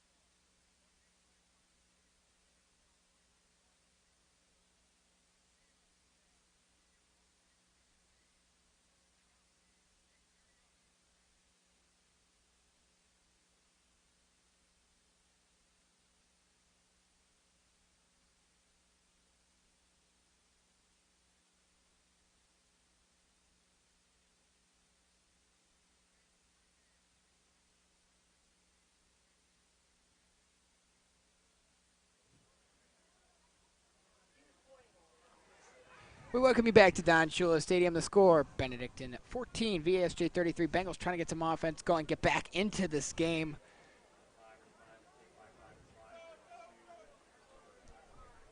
A lot of struggles offensively tonight, and that's exactly what you were worried about coming in against this high-caliber VASJ offense. Yeah, Pat, for sure. Oh, ketchup and mustard are back. Oh, hey, guys. Campo fakes the handoff. He's going to throw. Steps into a pass over the top. Almost picked. It was intended for Caden Forte. I will mention that he did have John Jones pretty stark open. I mean, nobody within 10 yards of him. So, missed opportunity there. We'll see it here on the replay.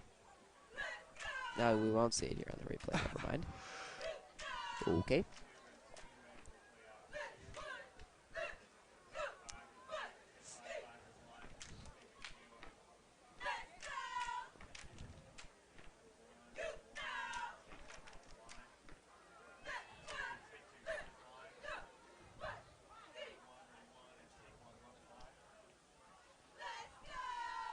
Campo in the shotgun this time. Forte to his left. The snap. Hand off to Forte. Not going anywhere. Probably lost yardage there. Yeah.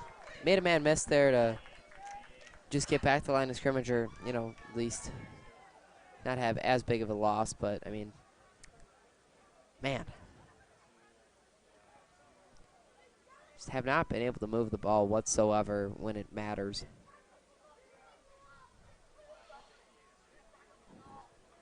So now 3rd and 12. You got 2 downs to pick this up realistically, because you've just got to get points on the board here. Yeah. It's Forte in the backfield. Campo in the shotgun again. John Jones on the near side.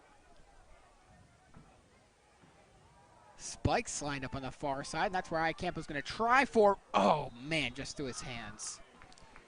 Pretty good ball there by Campo, yeah. But again, I mean, You're going to see it there on the replay, but I mean, and good coverage too. Yeah. By Taylor. So 4th and 12. I think this is really the last chance for Benedictine. I mean, yeah, realistically speaking, I mean, it would take a lot to get 3 more drives and 3 more stops in 11 minutes. Granted, it's possible. Crazier things have happened, I suppose, but the crowd over there has definitely thinned, we'll say. yeah, I would have to agree with you there. But this is the last game in the last 2 years where it really feels like the Bengals aren't in it. What was the other one? I said the only one. Oh. Last year, like every game, the St. Francis loss and the Walsh loss were close. The Padua loss was close. Whew. I can't was sacked. And this year, obviously, the Lake Catholic loss was close. We haven't really seen. I mean, the Bengals are down 3 scores. Yeah. And just a rough night all around.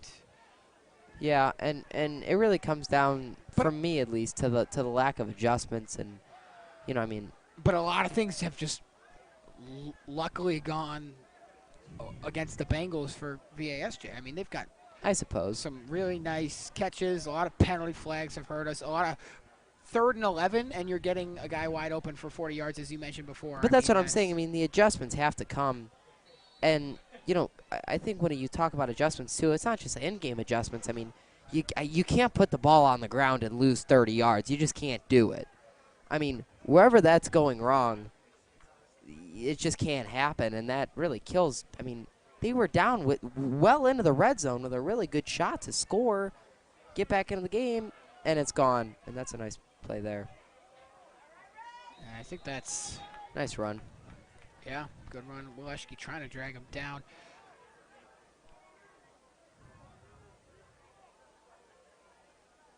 VASJ, and we've talked about it, they have a deep offense. They have options to the air.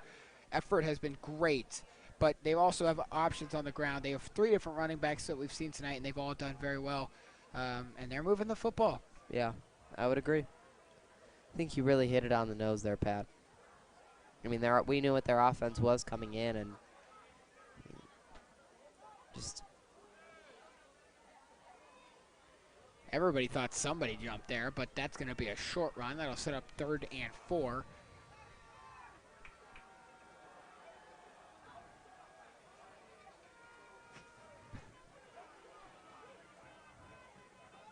Maybe even lost a yard there. Might have. Well, Pat, I think it's safe to say that I don't think I could wear this this suit anymore with for good luck. That's true. Got to just retire it forever. No. I like this suit. I just got this suit. Yes, Mylan. Mylan's asking something. Who knows? I like this this fit coming in today, and oh, hey now. There we go. Too busy checking yourself out. The Bengals get a tackle for a loss. How you doing? I believe it was Don Shula Wilson. We lost our close-up there for a second, so. Don't blame the close-up.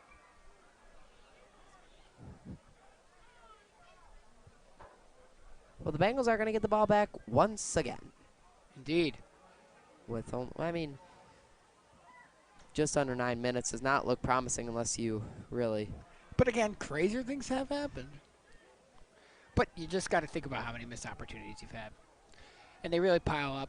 And I know you don't like to just look back and say, oh, this could have happened, that could have happened. We talk about that a lot. But it feels like the Walsh game almost last year. We had so many offensive opportunities throughout that 3rd quarter that we couldn't convert on. Yeah, I would have to agree with you there. And that punt, that's going to be probably not returnable by Benedictine. And that's going to be down at the 1. Incredible roll. It's going to get to the 12. Wow, that's a nice punt. Well, it wasn't great at first, but it just took the right bounce. Yeah.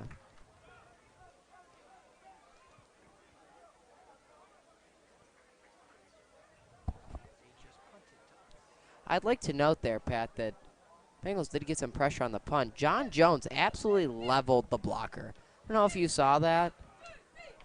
I mean, jeez.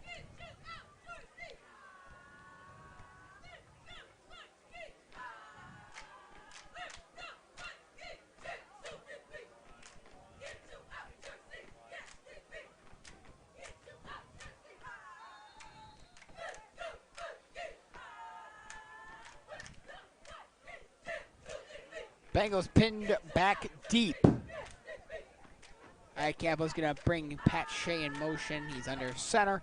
It's going to be a handoff to Forte. Looking for something up the middle. Decent pickup on first down.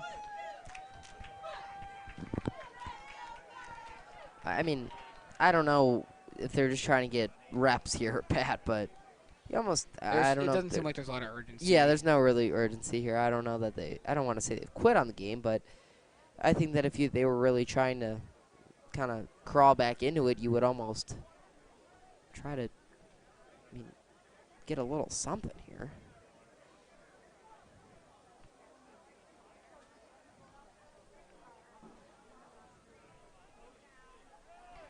All right, Campo under center. Motion from Pat Shea again. It's going to be another handoff to Forte.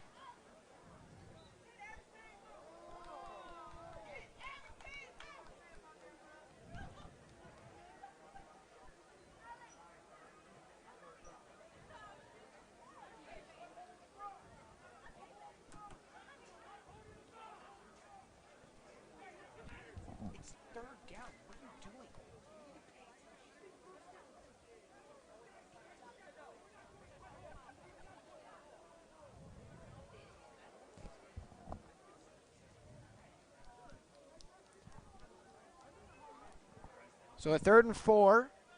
Campo under center. Forte in the backfield.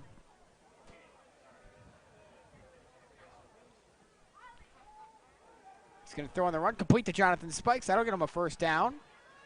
Nice job by Jonathan Spikes. I mean, we've been a little quiet, Luca. That's just, it's a loss for words. This, again, like we just mentioned, is rare. We haven't really seen Benedictine down big. Yeah, there's really nothing. Pat, really, there's nothing to say, other than. And we've said all that needs to be said. Yeah, I would have to agree with that. And that's a nice play by Spikes, but feels like they always. I feel like you almost have to incorporate him more often, but especially when the offense isn't moving, they. Well, and really that's don't. how the Bengals succeeded so well against NDCL was they incorporated Spikes in that offense. Yeah, and I think that you could make the argument that when they don't, it definitely struggles. Oh, boy. And a flag comes in here. Maybe it's a very late flag, I will say, Pat. I don't know, beyond VASJ, so it'll be a first down. Holding against VASJ.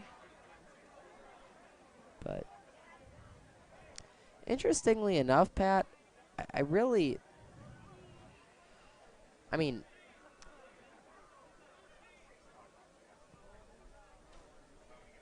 for Campo having 2 interceptions, they really have not, play calling wise, put him in a position to really excel like they did in against Cathedral Prep. I think they really let loose against them, and today it's been very tight and kind of predictable play calling.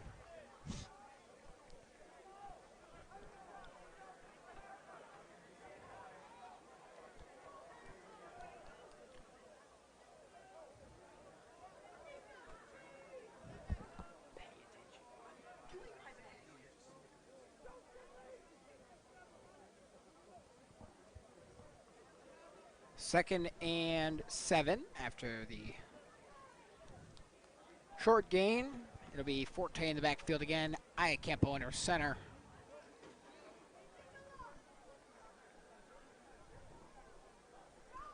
Campo fakes the handoff. He's going to try and throw. Looking, goes over the middle. Tipped, almost picked. Flag comes in. VASJ's freaking out. They're up 33-14. I don't think they should be too concerned, especially with 5 minutes left, but looks like this could be a pass interference against VASJ.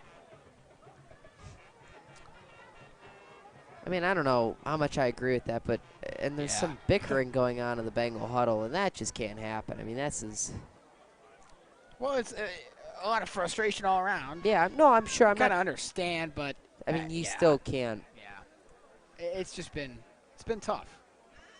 As Coach Bob Karras always says, good teams, you never see them pointing the finger and bickering at each other. Well, Mylan's giving me a fist bump for that. Love quoting that. So it'll be first down Bengals.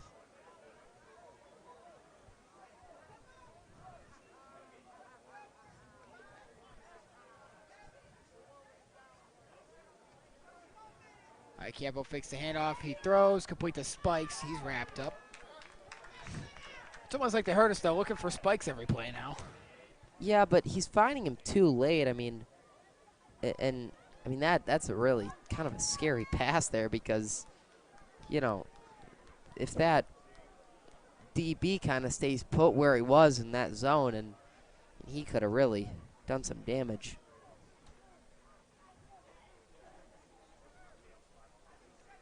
Looks like the Dodgers are going to sweep the Brewers in the NLCS. Shohei Ohtani almost just hit one out of the stadium. That's what I was told. 469 feet. Here leaves the stadium. There should be a salary cap in baseball. That's his second homer of the night.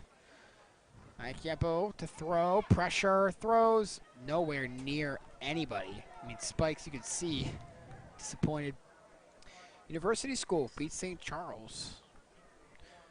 21-20. Thanks, Will Milan. Thanks, Will Milan. Our guy in the booth, Will Milan's really helping us out today. Man. Elite US has had a bit of a rough season, as I've understood. Rough time all around on Som Center Road. McKinley beat Jackson 40-9.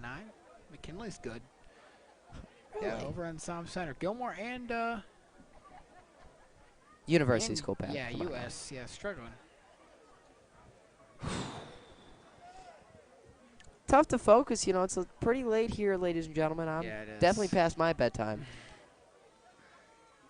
And there's just no energy in this game at all. Campo just running away, goes short to Spikes. He's going to try to make something happen here, and there goes Spikes. He's going to get a first down. So that's nice. That sounded sad. So that's nice. Nice job there by Jonathan Spikes, though. Faded the one man. Threaded the needle between the two guys there. Picked to the first. Going to move the sticks for Benedictine here. Trying to make this a little bit more respectable. Going to score on the board. Because, I mean, every score matters when it comes to those playoff points, or computer points. Yeah. Although I think this loss probably will eliminate Benedictine from that top 4 conversation. Depending on what happens with Madison, though. I mean, maybe we can sneak back in there. They have 2 losses. Campo's going to try for Spikes. Just overthrew him.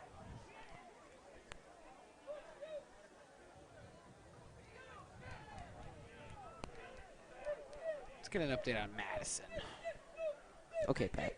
Hold the phone, everyone. They lost big to Geneva. Wow. Okay. Oh! Oh! Mike? So that could knock Madison out, and maybe. Yeah, but then VASJ is going to go in. That's true. Yeah, that's true. Maybe don't count the Bengals out quite yet. Maybe. No, I would. Caden Forte to run here. It's not going very far. Yeah, flag comes in. Like a horse collar, face mask, something like that. He got ripped down hard. Tell you what, the VASJ parents below us are pretty rowdy here. They're really. I mean, they just complain with every flag that comes in. But I mean, that's Pat's creating a distaste for these fans. Let me tell you. Well, after the air horn during Luke PAT. Cabucci, do not condone Pat Lloyd's words. Oh my goodness. There's a replay of it.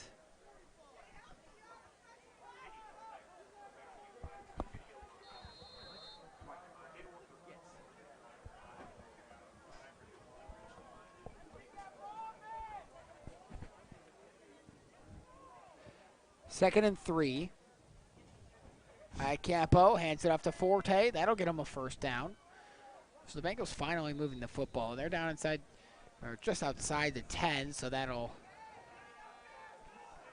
Really no sense of urgency here on the offensive side of the ball, Pat. I think they're kind of waving the white flag. I mean, I understand that, but I mean, when they got the ball, they got it with 9 minutes left.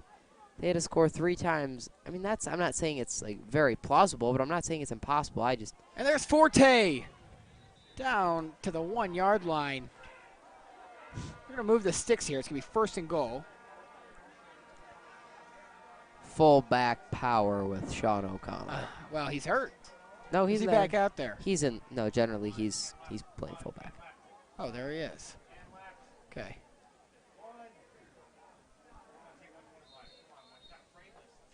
And we have a whistle. Timeout taken by VASJ. They are out of timeouts now. Benedictine sits with all 3.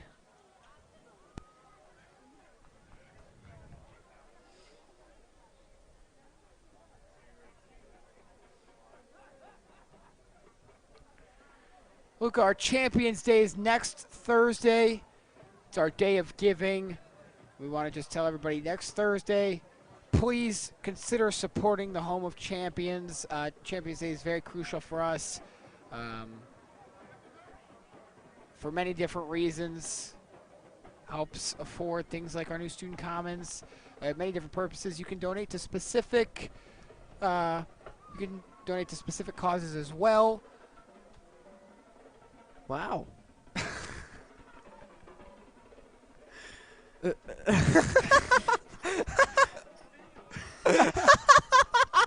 Oh my gosh. Mute the mic. Mr. should never have me just do an ad on improv ever again. I'll do an improv ad He right just said after we this shot a play. whole video about this. Oh We my did. goodness.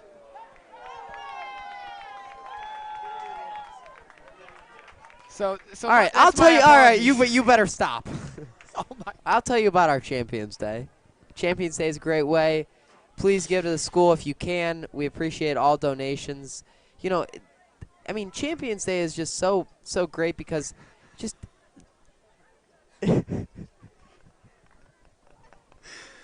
Pat, you want to help me out?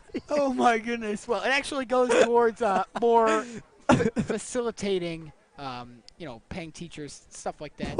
And as Mr. Schroeder put it, just keeping the lights on. So that is, I just remember the script. There's a nice pass to Pat Shea! Touchdown! Kevin Shea right now is going wild somewhere. Pat Shea has his first touchdown. Pat Shea. Hey, congrats to him. Love that guy. But anyway, on a more serious note, please, Champions Day coming up. Keep it on your radar. You'll see It's more information Thursday. about it on our social media next Thursday. And we really appreciate all your support I don't think. and everybody's continued support of Benedictine. So As Father Michael says, thank you for your continued support. I don't know if that's a Father Michael line, more of a Yes, he general does. line. No, he says thank you for your continued support. Quote Father Michael. Looks like we're going to have. Anybody in the know knows that he says that. All right, well. And that's a really nice play. And you wonder, we saw that similar thing with Sean O'Connell last week. But, like, for example, when we were trying to score before and we eventually ran it in with Iacampo, I mean, I wouldn't have mind seeing something with Sean O'Connell, with Pat Shea. Just a little dump off to the side. What? What do you mean? That just happened. There was a dump off to the side of Pat Shea. I'm saying before, like when Iacampo ran it in and it took 4 downs. Oh, okay. I see what you mean. You just I weren't what you mean. listening to me. So No, I was. I was just confused of what you were saying. I thought you meant like right now, because we did go like 3 times running the ball. Looks like we're going for 2 here. Are we going? Oh, I thought that was But at this point, like there's 1 minute and 48 seconds left, so computer points. yeah, it seems that really is the purpose. Iacampo brings Antoine Smith in motion. He's just going to do a little flip, and we're going to get in there for the 2-point conversion. It's Jonathan Spikes. It's not over to the fat lady sings, Pat. Never heard that one before. Yes, you have. I don't think I have. Is that not the expression? I don't That's think definitely the expression. I don't think I've ever heard that. Mr. Devers is agreeing with you, although he knows all the old expressions. I am not crazy. He's agreeing. That's a well-known expression. Okay. There's been State Farm commercials about that. There has. Look it up. I think Mr. Devers is just siding with you because he's mad at me for botching the Champions Day that was a commercial. bad bot. That was bad. That was worse than the Bengals loss. The last time Pat Lloyd botched an ad and the Bengals lost to the VASJ Vikings. Oh, my goodness. Will Milan wasn't born. You can tell Luca has had quite enough tonight. It is, it's getting late for him. It's getting late for all of us, to be honest. Luca's sitting on the ladder.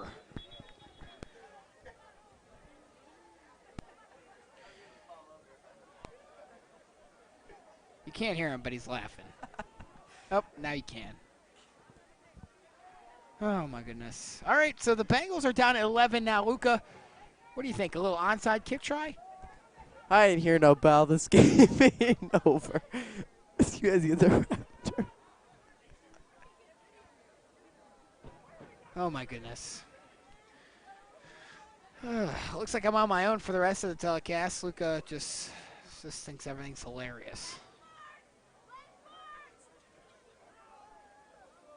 Well, Mylon just pointed out that it's 10:20. Bengals are going to try an onside kick.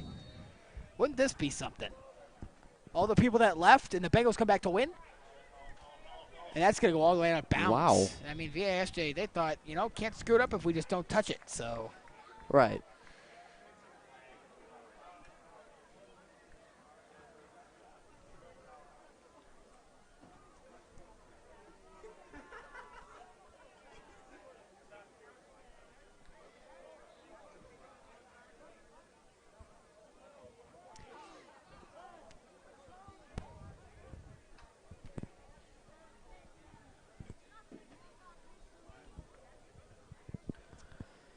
Well, I think that just about does it there, Pat. Not that it wasn't already solidified as done, but now I really feel like it's done. Yeah. Warrensville Heights lost to Shaw, 26-12. Will Milan's feeding us scores right now. Yeah. Thanks, Will.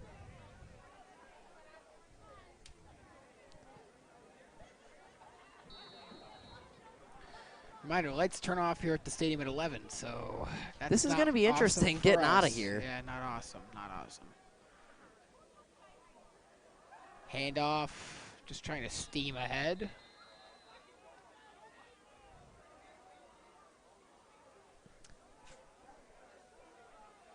And the VASJ coach is still kind of going wild right now. I mean, yeah, I don't know what there really is to complain about. Benedictine does. Benedictine has one timeout left, so that's wrong. But, so Benny has one timeout left. VASJ is out. Timeout was just taken. Is that Benedictine's? Okay, so that was their second. They have one left. You know, interestingly enough, they really didn't have a sense of urgency going down the field on that last offensive drive, and now we're calling a timeout. I think that's just funny. Yeah, and you wonder if there was a sense of urgency, would there be maybe a different story here? Bengals going to stop. They get the ball back, maybe an onside kick, and they're in this game. You know, like, you never know. Yeah, I You guess. never do. But I think that, I mean, it was the, not like, I'm not questioning the fact that they didn't have a sense of urgency. I think that you come away with a score, they're just for, like, points-wise, like standings-wise and deficit-wise. Yeah. But I also don't really understand the sort of the timeout there, then. That's true. And then they're going to call another one. I just don't like. Yeah. They're going to take another one because I guess they just want us the night to be longer, clearly. That's my only thing. I just don't, like, I don't really. No, I understand, like, yeah, I don't, yeah. I'm not completely understanding. I could be missing the bigger picture Because, I mean, there's here completely. still a minute 40 left. Maybe get a stop, get the ball back. But as you said, then why wouldn't there be That's what I'm saying. Like, you had that 8 minutes. You had almost just under 9 minutes to go. You could have went down and scored and had, 5 minutes to go, and this would be a different situation. You know what I mean? I mean, I'm not saying it's. But even super after possible. VASJ runs this here, I assume, as long as they don't pick up the first down, it's still going to drain 40 seconds off the clock because there's no timeouts left. Yeah. That'll leave the Bengals about a minute to score, onside kick, score again. Where's the? I would say crazier things have happened, but I don't think that that's true. Well. How crazy would that be? That's hilarious, Will Milan. Will Milan's we got to send him back down to the sideline. He's too much of a giggler up here in the booth. He's such an easy laugh. Yeah.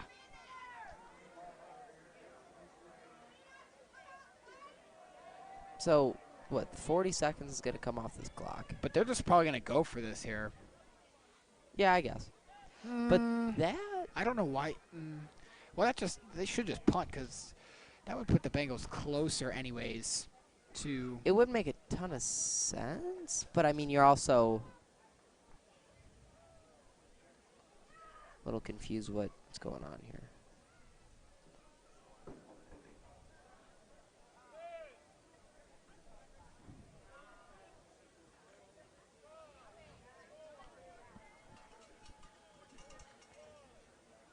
Oh. Oh, here's what they're going to do. They're going to run the clock down, take their last... No, they're out of timeouts, aren't they? Oh, they're going to go delay a game. They'll just, like, take the delay a game. I didn't Yeah, that is what happened. Okay. Took their delay game.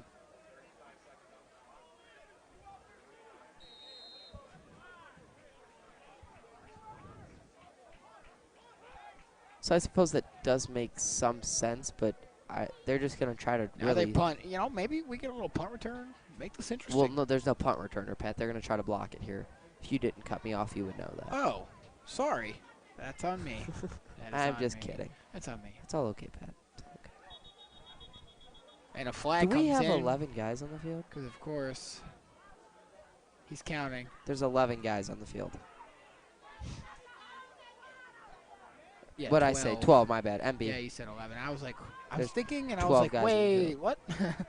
Yeah, so Yeah, no, there's 12 that's guys going on to the move VASJ up.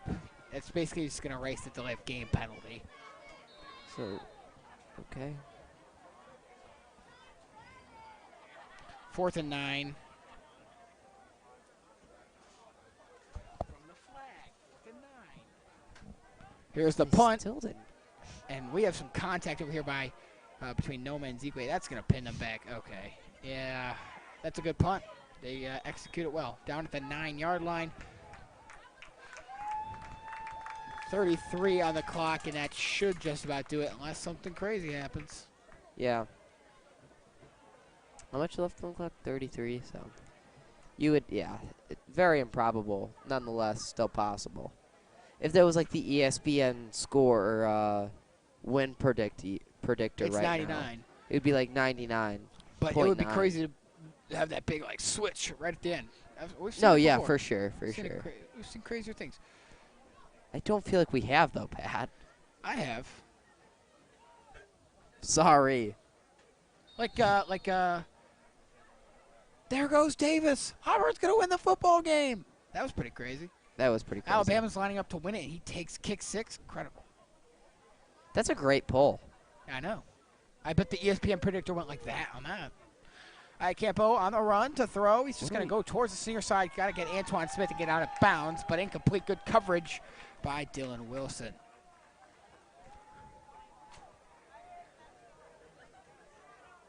"27 seconds left.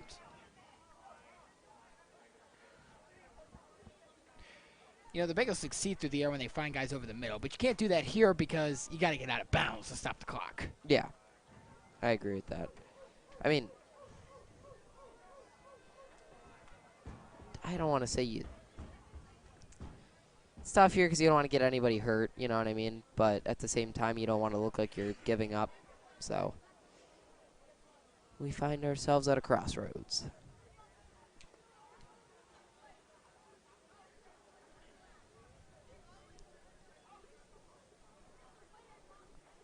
All right, Campo tipped in the air, caught. John Jones.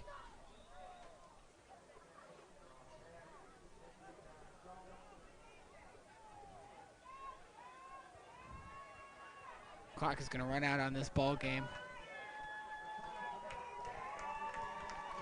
And I'll tell you what, Pat, that's a heck of a win by VASJ. And they earned it tonight. I mean, no doubt about that.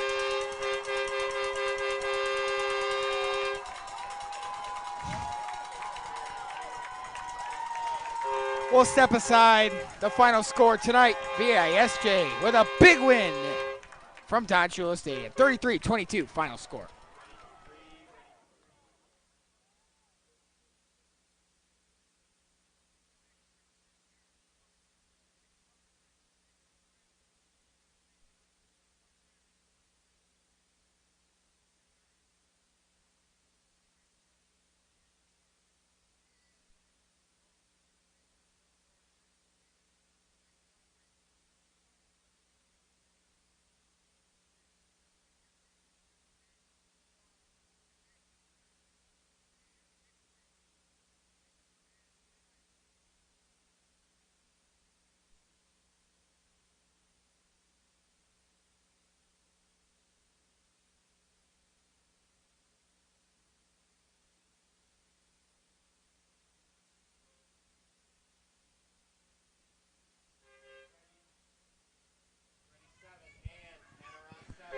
Welcome back to Don Shula Stadium. Tonight, the final, Benedictine falls 33-22 to VASJ, and that's a tough one for sure, Luca. Next week, they'll face St. Mary for senior night. Just a lack of offense, lack of a lot going on tonight, lack of energy. But it's a tough loss, but you got to bounce back off of it. Got to kind of move on, kind of reflect for a little bit, but not for too long. Yeah, I definitely agree. I mean, defense didn't play terrible. I think that's a big takeaway that you got to take away from this. The offense, so you got to figure something out because, I mean, really, it's very inconsistent because against, putting up 28 points against Louis, inferior opponent. Cathedral Prep, not a bad opponent, pretty solid, 53 points, and then a very abysmal game offensively until, garbage time, essentially. I mean, they were in the first half, I think, just coming out of the half. VASJ just did a really nice job of just punching them in the face, and They took the momentum and ran with it for the rest of the game. That was pretty much the story of the game. So that's going to do it for our coverage tonight from Don Shula Stadium. I'd like to thank our entire crew, our director of Switcher, Mr. Brian Devers, our replay, Ronan Nystrom, audio, Devin Heston, Will Milan, our ads, Ryan Huggins, our scoreboard graphics, Matthew Lloyd, our cameras, Dom Heskamp, John Queener, Justin Washington. I know there's more guys I'm missing. I apologize in advance. We do got to get out of here because the lights are going to shut off on us. So for Luca Bucci, I'm Patrick Lloyd signing off from Don Shula Stadium. So long, everybody. Go Bengals.